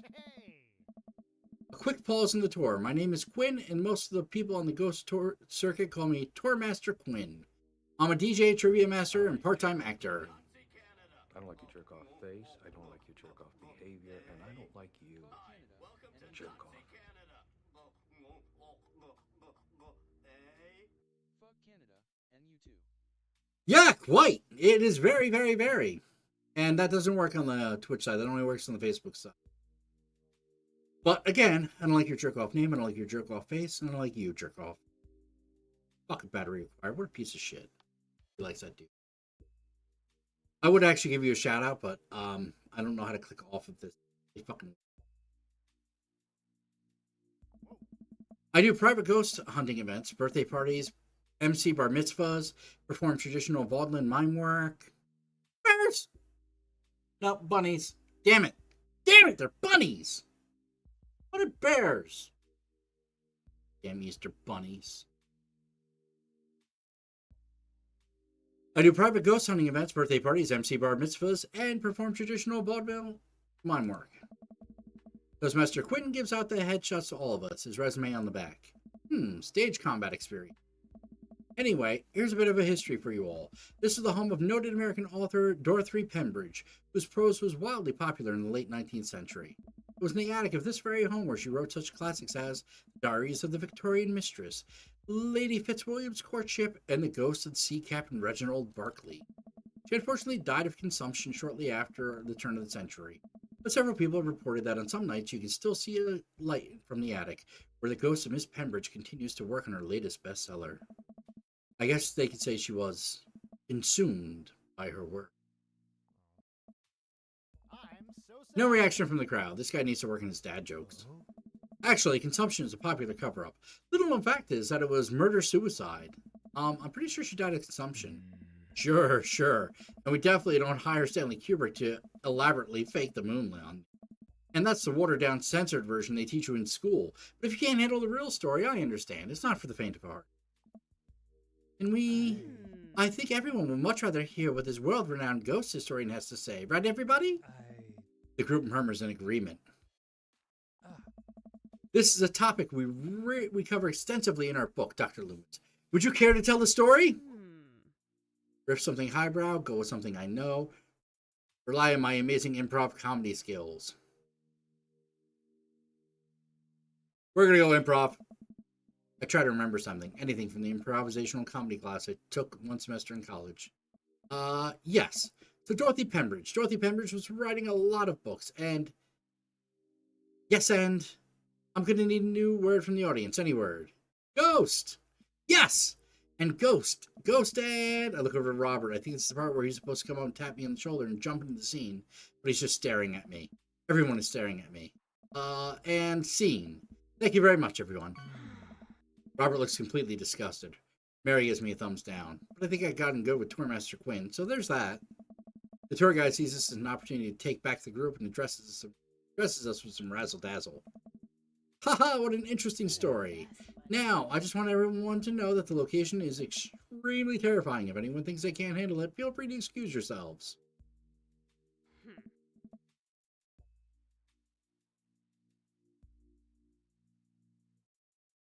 Why would you do that? Link has now fucked up my garden. What a douche. Alright, I'm bored. Mary turns to a young guy looking at his phone and taps him on the shoulder. Hey kid, fancy buying a gal a drink? The guy looks up and smiles. Only if the bar is haunted. Honey, I could show you the most haunted place in town. I think a guy could exorcise your demons if that's what you're looking for. Don't write checks your dick can't cash, kid. Wow! This bitch is on! His eyes go wide. Mary salutes me and Robert. He suddenly pulls me into a hug and murmurs into my ear. When you've known Rob for as long as I have, you know when something's wrong. Keep an eye on him for me tonight, okay? Sure, Mary. Good man. Mary pats me on the back and pulls away. She takes the guy's hand and leads him down the street. Take it slow easy, fellas. God help that poor soul. Mary or the kid? Both. Our last stop, this burial ground is such a hotbed of horrifying paranormal activity that I'm not even sure where to begin. There's the wailing ghost of the Wharfman, the vampire of Maple Bay, the children of the moonlight. What about the Dover ghost? By this point, the tour guide is clearly irritated with us. What about it? Oh, nothing. I just think it would be a crime to come all the way out to the cemetery, the actual origin of one of New England's most notorious paranormal entities, and not even mention the infamous Dover ghost. That's not a real thing. That's absolutely not a real thing. I think someone needs to brush up on their paranormal history. I know tons about paranormal history. I know every ghost story in this area. I can guarantee there's one you don't know. Robert looks over at me and smiles. Would you folks care to hear the tale of how Loomis and I met? No. The entire group shushes our tour guide. Okay, fine. Tell us the story. Well, it was a dark and stormy night. I wasn't always a paranormal investigator. Way back when, I was just a Bible salesman, traveling grifter, carnival barker. Carnival barker, of course! Living free and easy with the circus folk. They were kind of nice to me, took me in when I was young. But I knew I wanted something more. I happened upon the quiet town of Maple Bay quite by accident. But little did I know the city has a dark side. Now, about the same time, I was just starting out as an apprentice to a rather famous ghost hunter, who was an old family friend of mine, and I carried the equipment, operated the EVP machine, and all that. Wait, yes? Who was the famous ghost hunter? Well, I don't like to name drop, but Georgia Mathers. The tour group gasps. Georgia Mathers? She's a legend. You know her? Knew her. Amazing woman. Died mysteriously. Miss you, Georgie. Anyway, we were in Maple Bay investigating some reports of strange lights and sounds coming from the cemetery late at night. Now, we had been warned by the old crypt keeper that this place was highly dangerous, but Georgia was never one to shy from an adventure. We camped out in the center of the cemetery for 3 nights straight. We endured your so-called wailing watchman, the wailing ghost of the Wharfman. Whatever. Your stupid vampire was just a teenager in a mask, with a Dover ghost. Tell him, Loomis. So there I was, walking back to my hotel after a long day of running the dunk tank. And I had finally worked my way up from ticket taker to dunk tank technician. And I sat on the stand for hours on end. Nobody could ever hit the target. Trade secret? It was raked. We didn't use actual water. Anyway, how the fuck did I break it for the target? Anyway, after a long day of yelling myself hoarse, I found myself walking past this very cemetery. Now, I was never a very superstitious man, but something seemed off. I could hear some sort of commotion happening deep within the graveyard, and I felt compelled to investigate. And thank God you did. George and I were conducting a seance in the mausoleum. At first, things were pretty normal, but after about an hour, everything went south. Playing back the EVP meter, we were able to hear a single word. Run. The air suddenly went cold. Wrong kind of horse, but I appreciate your enthusiasm, AQ. The air suddenly went cold. Something was very, very wrong. I just knew we weren't alone. We started to hear this faint, distant scraping noise. like something being dragged across the ground. It got louder and louder until it was deafening. It was some kind of demented howl. I don't know. And then I felt it. Something grabbed my ankle. Robert has a whole crowd, hook, line, and sinker. You could hear a pin drop. I've only cried twice in my life. Once was at the birth of my daughter. The other was when that thing started dragging me. I wasn't sure where it was taking me, but I knew it was no place I wanted to go. I was sure I was going to die. The moment I crossed the gate into the cemetery, I heard this god-awful screeching. I ran to the mausoleum just in time to see a man being pulled across the floor by... God, to this day, the mere thought of it ties my stomach into knots. It looked like a man, but like... Glance at Robert. Like someone who didn't know what a man was supposed to look like and tried to put one together. Arms were too long. Its eyes glowed red. It was like a walking shadow. What'd I do? What any good person would do. I lunged for... Shoot, what was the fake name again? Sturgis. Dr. Daniel McSturgis. Daniel sounds good. Daniel. Fuck yeah, I got it right! I grabbed his hand and entered into a tug of war with the unholiest of forces. I thought I was going to be torn in half. But I had God on my side. The pocket Bible I always kept on me fell open out of my shirt pocket, and to this day I can remember what passage opened up to. Austin 3:16. Fuck yeah, Austin 3:16. I know this is wrong, but this is also the day of WrestleMania. Bum Blender, this one's for you. Robert stifles a laugh behind his hand. With a horrifying growl, the entity finally relented. Daniel and I collapsed into the ground, exhausted. We were both covered in blood. That damn creature clawed into my chest, got me real good. Had to get 16 stitches. Robert pulled down the collar of his shirt to reveal a long, wicked scar across his pecs. And that's how I got this scar. I followed Georgia Mathers to the ends of the earth. We faced exorcisms, demons, poltergeists. That threw our equipment across the room, but I had never seen Georgia so scared. She was never the same after that, and neither was I. Watching what happened to D'Angelo and Georgia shook my faith, but I came out of that experience a better man and a better friend. And we've been brothers ever since. The tour group gives us a round of applause as Robert and I share an emotional hug. As he embraces me, I smell the cologne on his neck. Wow, Robert does clean up good. I find myself lingering a little too long on the hug. Thank you. It's an honor to be able to share our story. Be sure to watch out for our book, The Paranormal Excursions of Supernatural Ice Ghost Hunters. I Saw a Demon, The Shocking True Story of Seeing a Demon, The Bro's Guide to the Hottest Ghosts. I think we're going to go with The Bro's Guides. Robert has to suppress his laugh at that one. Alright, even I see the holes in that story. Please leave. Way to go, Ida. Robert skulks away from the tour group, and I follow him at a respectable distance. We almost had him. Almost. I think you might have overdone it with some portions of the story. Yeah. We arrive at the front of Robert's house. Well, see you later. Robert hastily walks up the steps to his home after giving me a courtesy nod. He disappears into his house without looking back. I couldn't get him to fall in love with me.